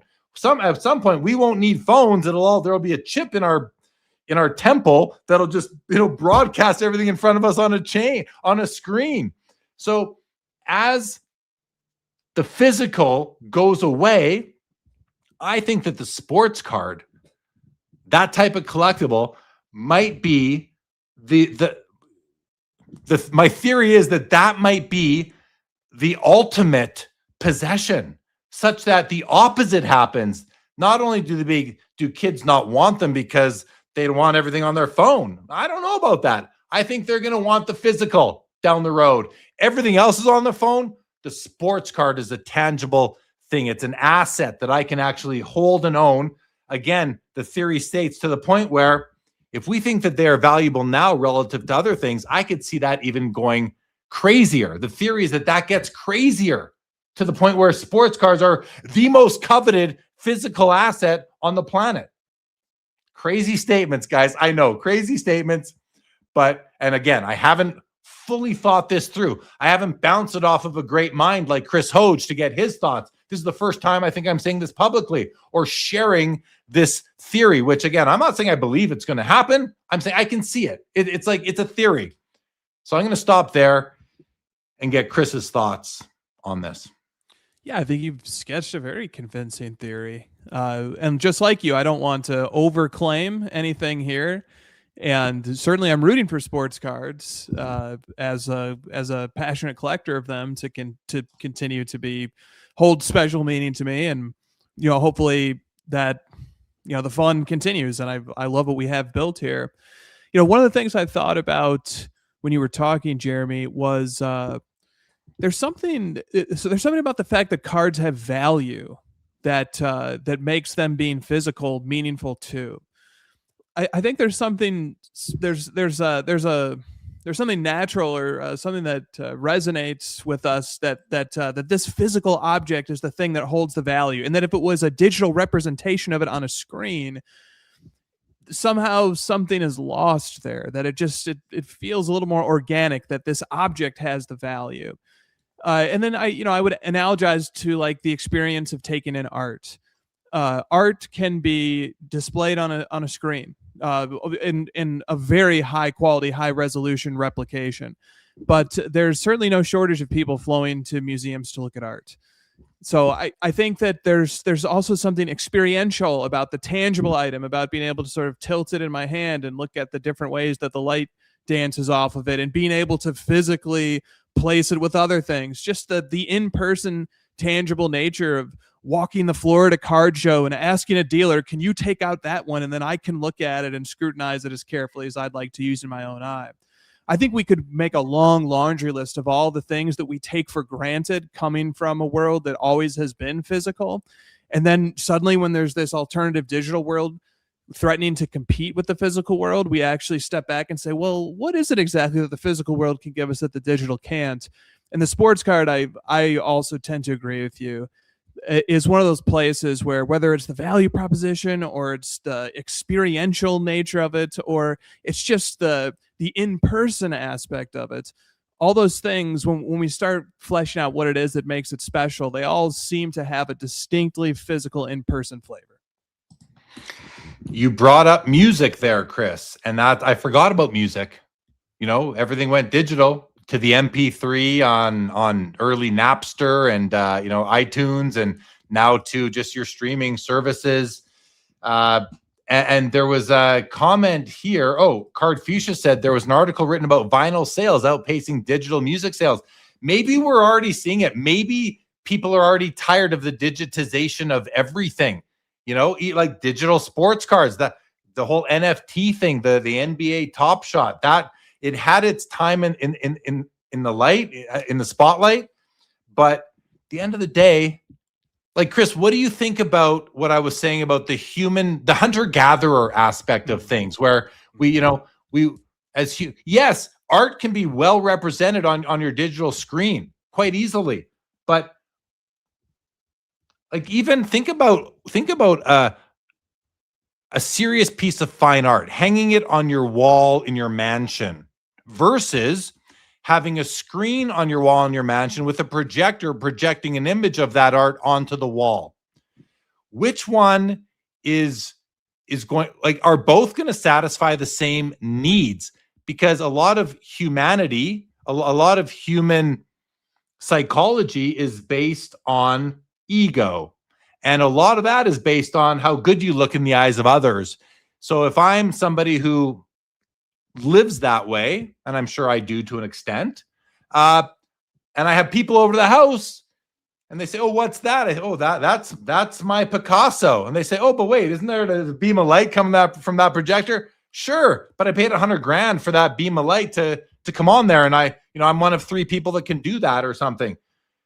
Is that where the world's going? Or is it better to actually have the piece there? I don't know. I feel like I'm losing this example, but so maybe the Picasso isn't the great thing, but basically the digital projection of the item versus the item itself. Which one is going to better satisfy the human need, the human ego, and just human psychology? I don't think it's the projection of the image. I think it's the original image itself. I can show you a picture of my Jordan PMG, or maybe it's not even mine, and say, "Hey, look what I have." I mean, you show me a picture of anything on your phone, unless it's your family, I don't really care too much if you don't have the real thing. Okay, that covers a lot of ground, but we're talking sports cards here, guys. Whereas if you show me the card, I'm like, "Damn, that's cool. I want one." I don't want a picture of your card. I want the card or just another copy of it. So really trying to dive into this whole thing, because we often think about the long-term health of the hobby, the long-term value of our cards that we are spending lots of money on, relatively speaking. And is there going to be a time where people don't care about owning cards because everything's digitized? My theory purports that that's not going to happen. The physical, the tangible will always have a place in collectibles. Chris, any thought on all that? Yeah, great points. One of the things I thought about as you were talking is the renowned painter Rothko, who has passed away, but one of his works recently sold for upwards of $85 or $90 million, like a few months ago. So an artist whose works are held in high esteem, he was strong in his philosophy that art is to be experienced, and that art is, you're supposed to stand in front of it and it's supposed to envelop you. And he even went further and said art is not even supposed to be representational. It's just supposed to be sort of something pre-intellectual. It's supposed to be something that is truly felt and that does things that language and concepts can't do. So I was thinking about that. There's this experiential thing I think helps us. I think that's a useful thought, is that the idea of experiencing a card, experiencing its physicality, experiencing it in our hands, experiencing it in a one-on-one fashion that isn't mediated by a piece of technology, is a big deal.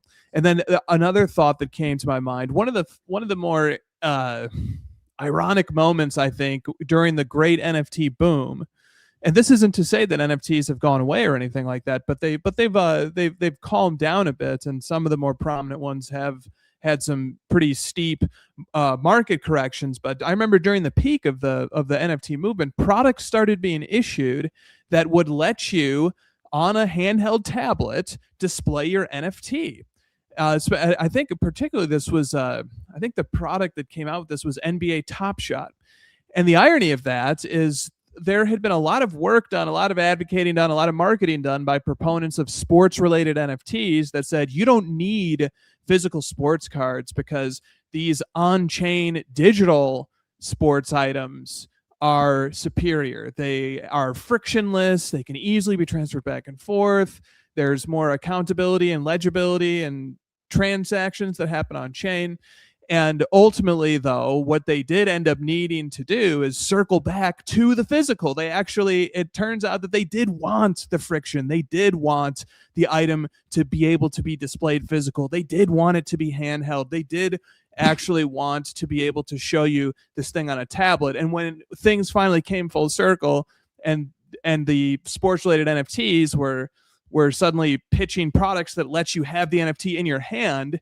That was the time when sports card collectors, who had been taking a lot of flack, and you guys, your thing is so antiquated and physical, and ours is new and digital and frictionless, they could finally step back and say, okay, so now what actually is particularly different here, because you have a physical object in your hand now you've actually reached the same point that we've actually been advocating for this whole time, that a lot of the joy and the thrill and the rush of this is having the physical item in your hand, and yours is still a representation, whereas ours is an original object. So just a couple of thoughts there, Jeremy, bouncing off what you said.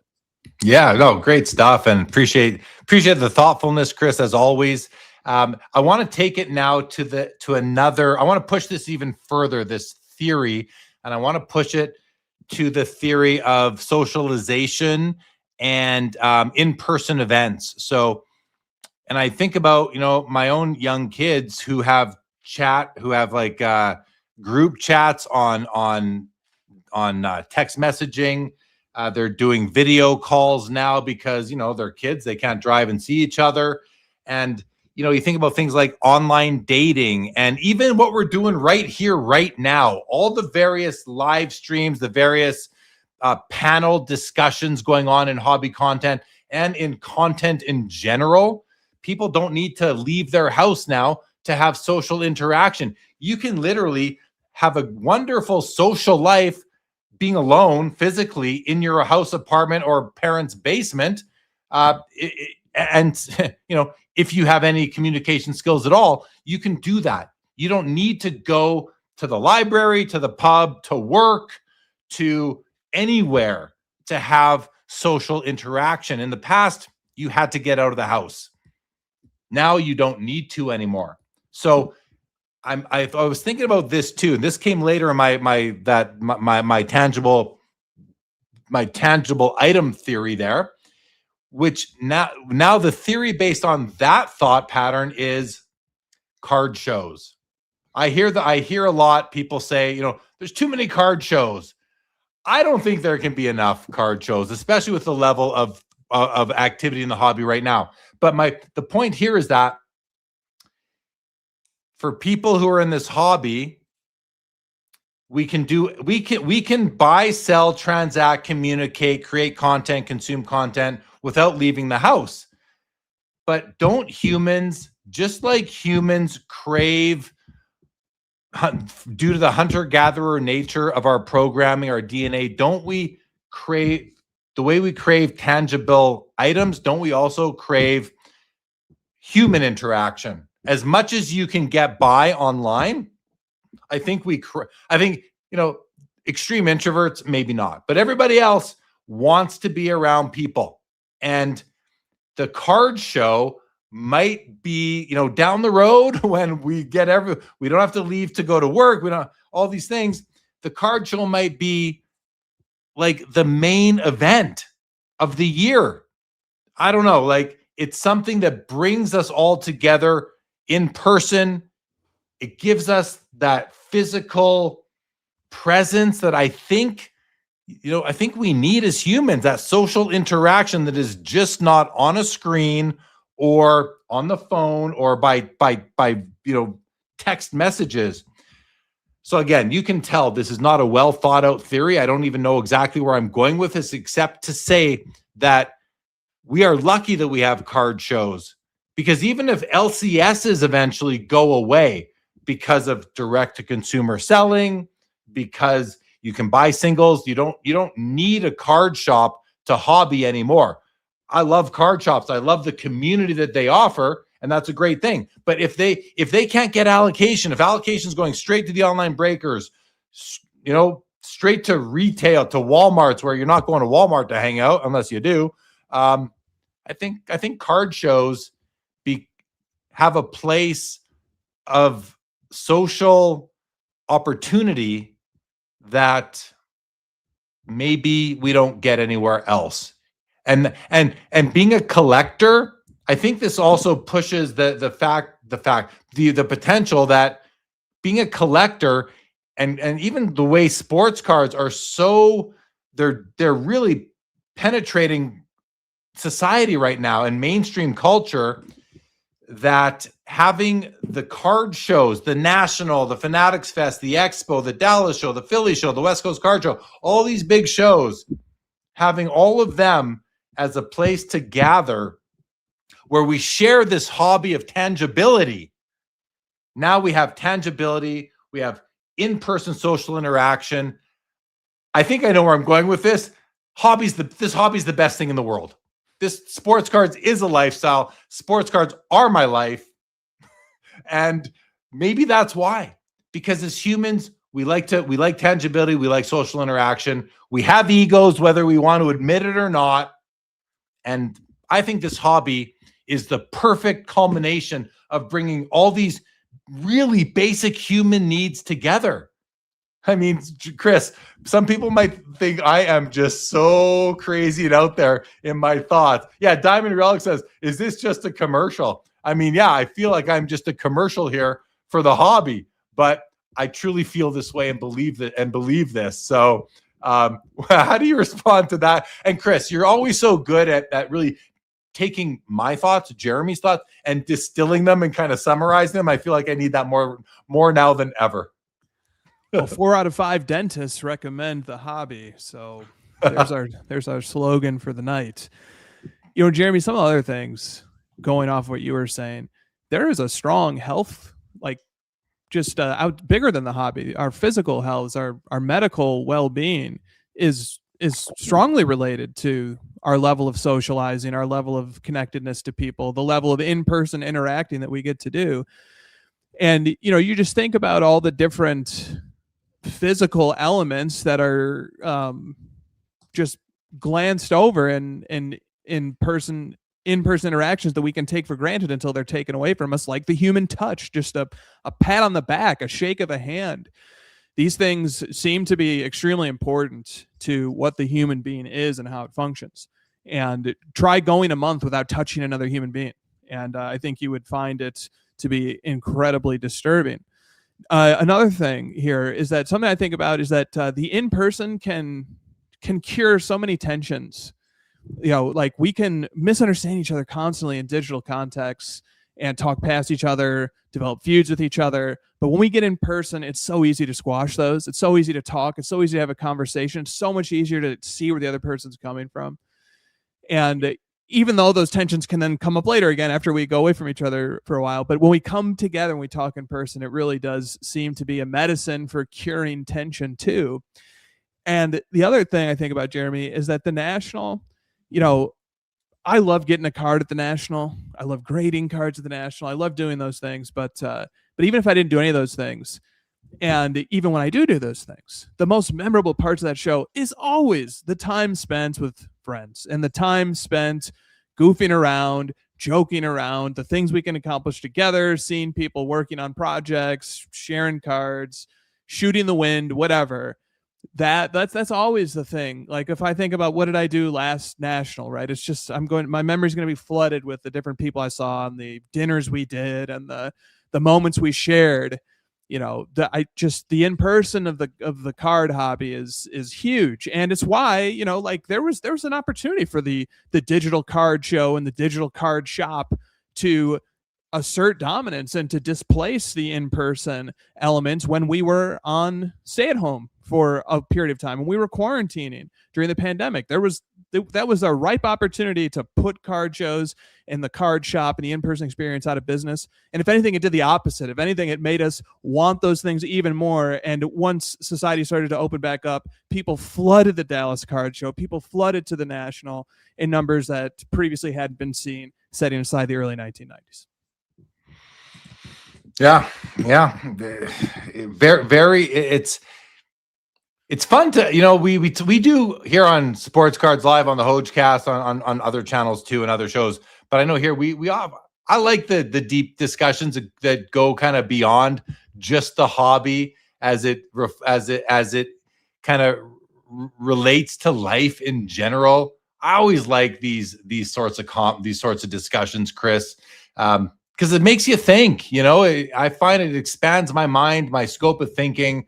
I want to be challenged on that kind of thing, and you're really good at doing that.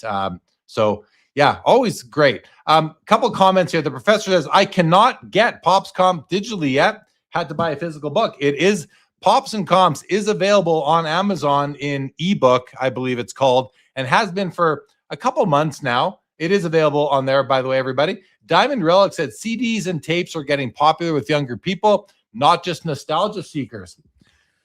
Go ahead, Chris. I've got thoughts on the audio music content side of things. I think that's a good point, and people are restoring physical parts of life in all different areas, including that one. But I'm careful to make that too comparable to art, to like a visual physical art, or to sports cards, or to things like that, because music is just the experience of music is being able to listen to it. It doesn't really matter if the medium of broadcasting it to you is a physical CD that comes through speakers or headphones, or it's an MP3 that comes through an MP3 player and headphones, or it's an iPhone, or it's a computer. In any event, the music is getting broadcast to you through speakers. The experience is hearing those sound waves and having them enter your ear and your brain, and all the things that happen after that.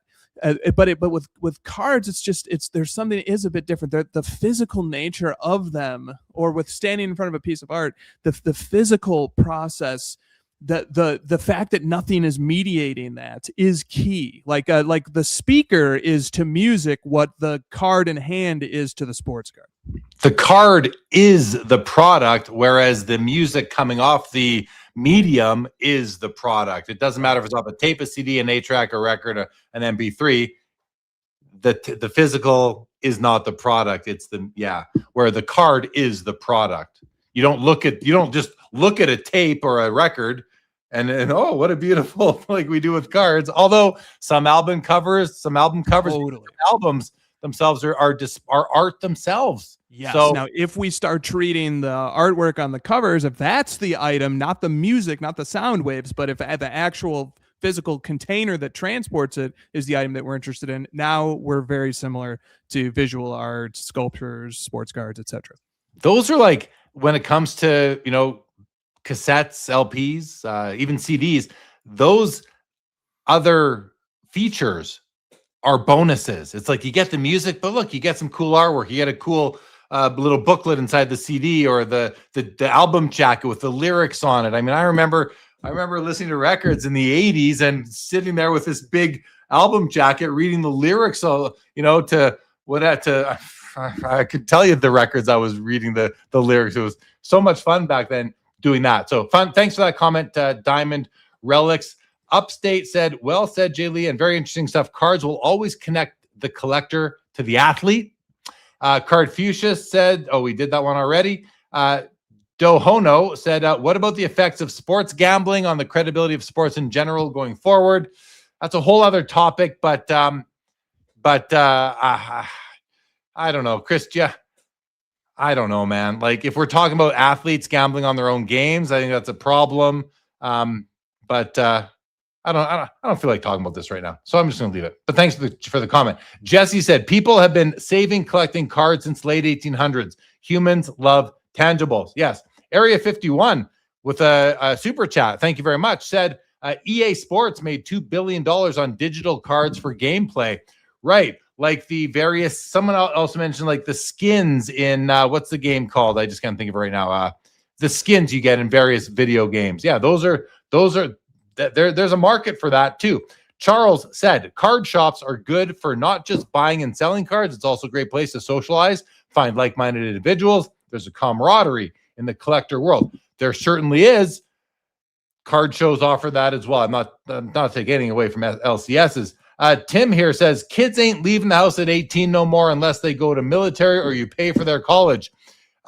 You're nodding heavily, Chris. I kind of disagree with this one, though. I mean, not all kids. I think that's a generalization, but I don't think it's an absolute comment, Chris. What you were nodding, I think there is truth to it, but I got lots of friends with kids that are 18 years or older, and they're out there working. They were raised well. If you consider that to be raised well, but I think if you can raise your kid to want to get out there and leave their mark on the world. Do good, contribute to society, whatever that means to you and your family.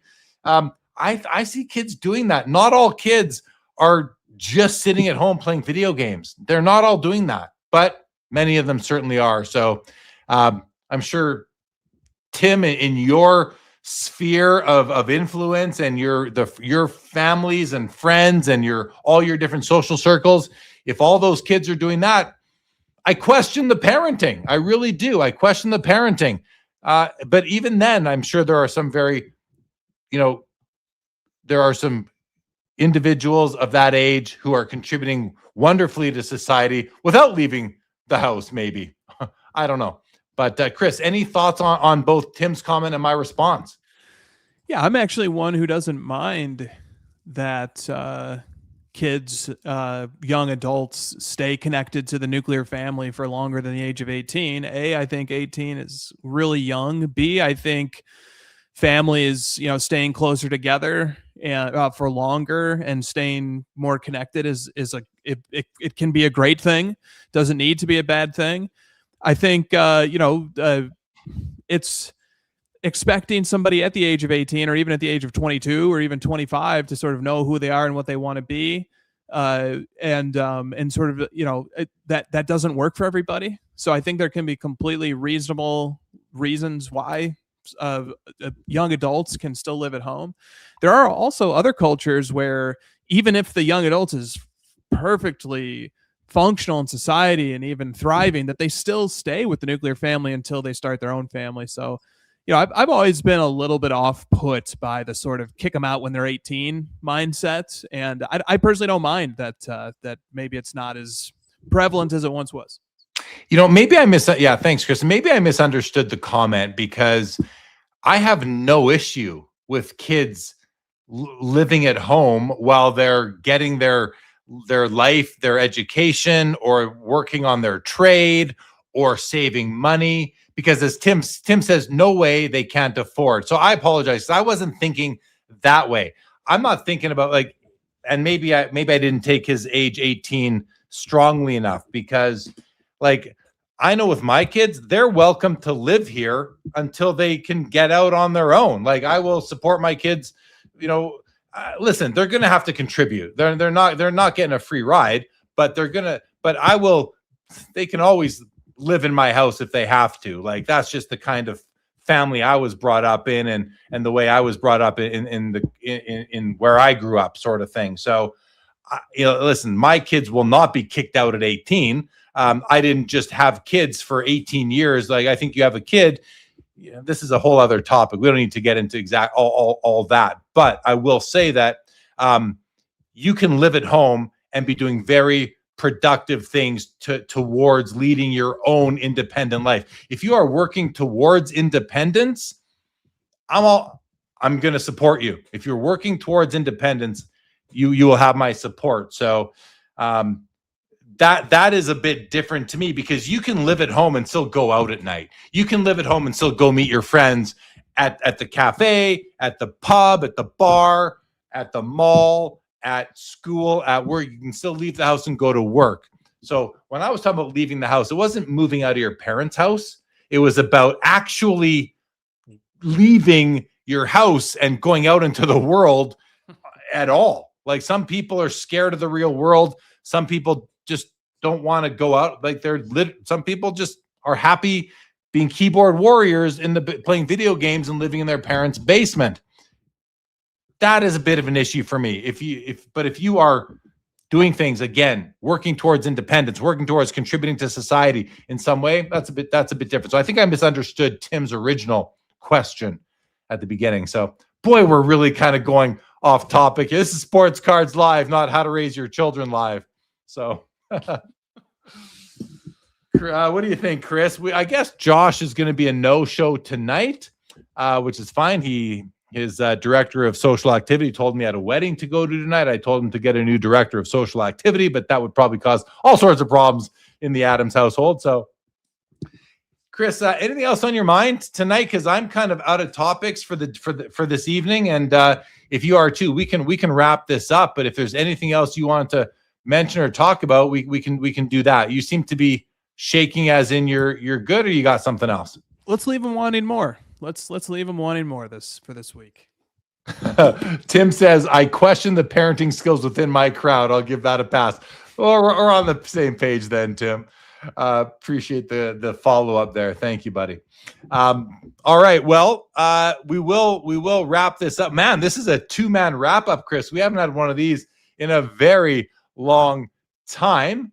So yeah, GC, what do you guys think about shutting her down? Exactly.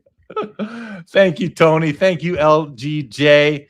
Guys, I will be back tomorrow night for the Fanatics Collect weekly auction ending watch party episode that will also be streaming concurrently to the Fanatics Live app in the Collect Originals section. If you do not yet have an account on the Collect Originals, the Fanatics Live app, please, there is a link in the description below. Click that. That'll help let them know that they're partnered with a great source here in Jeremy Lee and Sports Cards Live.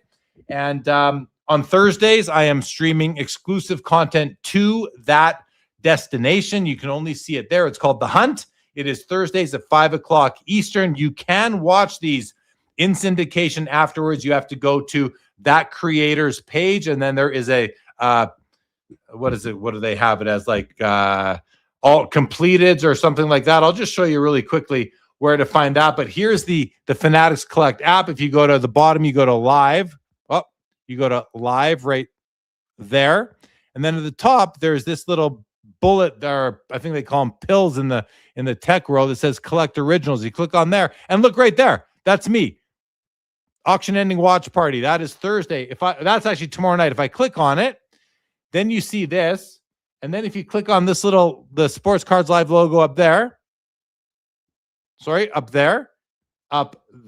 brings up this window. Then if you click on it right there, it brings up this. This is where you want to get to.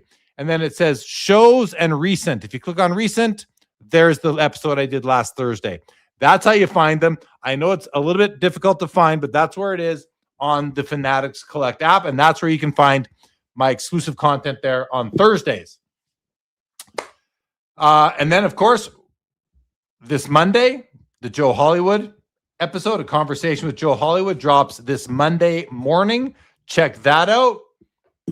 Chris, what's going on over it? Any Card Ladder announcements? We do have a Card Ladder affiliate link below. If you're not yet using Card Ladder, great sponsor here of the show as well. And Chris is, of course, one of the closers here, which really is unrelated to the sponsorship. That came after. But Chris, anything you want to mention to the people listening and watching? It's very hectic right now with Card Ladder ramping up to the national. Plus, the industry is obviously growing, and we have more and more users and customers to support. So, apologies if we're a little bit lagged or delayed. And it's just busy. It's just things are very, very busy on our side right now, which is a great thing. And we will be at the national. Obviously, we'll have a booth set up there. All are welcome at the booth. Come take a load off, stay as long as you'd like. You can bring Card Ladder questions until your heart is content, or you can just hang out and not even mention Card Ladder once. Doesn't matter. We all are welcome. Card Ladder users or not, doesn't matter. Hope to see you at the booth. Hope to say hello to anybody who happens to wander over. Absolutely. I look forward to seeing you there, Chris. We'll read out a few final comments, guys. And definitely appreciate everybody doing PC with DPZ, Mr. Dennis Zender, not only a collector, but a rock star as well. Check out his YouTube channel, PC. Literally. What's that? Literally true. Literally true. Literally a rock star. Check out his Instagram account as it looks right there at PC with DPZ. Thank you, Dennis. Appreciate the comments. Cardtell, so long, gentlemen. Smoke him if you got him, he says. Yankees fan, thank you so much. Jeremy Filippelli, appreciate it. Thank you so much, fellow Jeremy. Upstate David, thank you so much for that. Kay, appreciate it. James, thank you. Tim, Giants fan, says kids be living at your home when they're 24. Just watch. Hey, I'm okay with that. I will be okay with my kids living here when they're 24. Junk Wax Museum says enjoy your walk. I will. I am going for a walk after this. Upstate says like and subscribe. I appreciate that. Hey, congratulations to Collector Charles hitting 1,000 subs here on YouTube. Check out and go subscribe to Collector Charles here on YouTube. And as I scan the final comments in the chat, hey, there's Christina's PC, also from Card Ladder, says, stop by the booth at National 2326. Christina, my kids are still bugging me. Let me know if we have if there's anything I need to tell them about a certain hoodie of sorts. Zach Swisher says, Christina, I need some swag this year. Guys, Card Ladder offers swag and candy and cell phone charging at their booth. So you might want to go visit. Good night, Bill Betts. Appreciate it. Christina says they do run out of the swag, but she has it. As we know, they do. Thank you, Jesse. Appreciate you, buddy. Yeah, GC says Card Ladder has the best swag. And that's it. They're cooked, says Tim. Guys, thank you for joining us here on June the 27th, 2026. This episode of Sports Cards Live is now Over.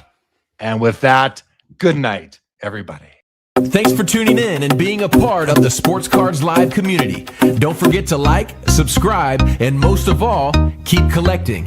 More great content to come. Sports Cards is a lifestyle.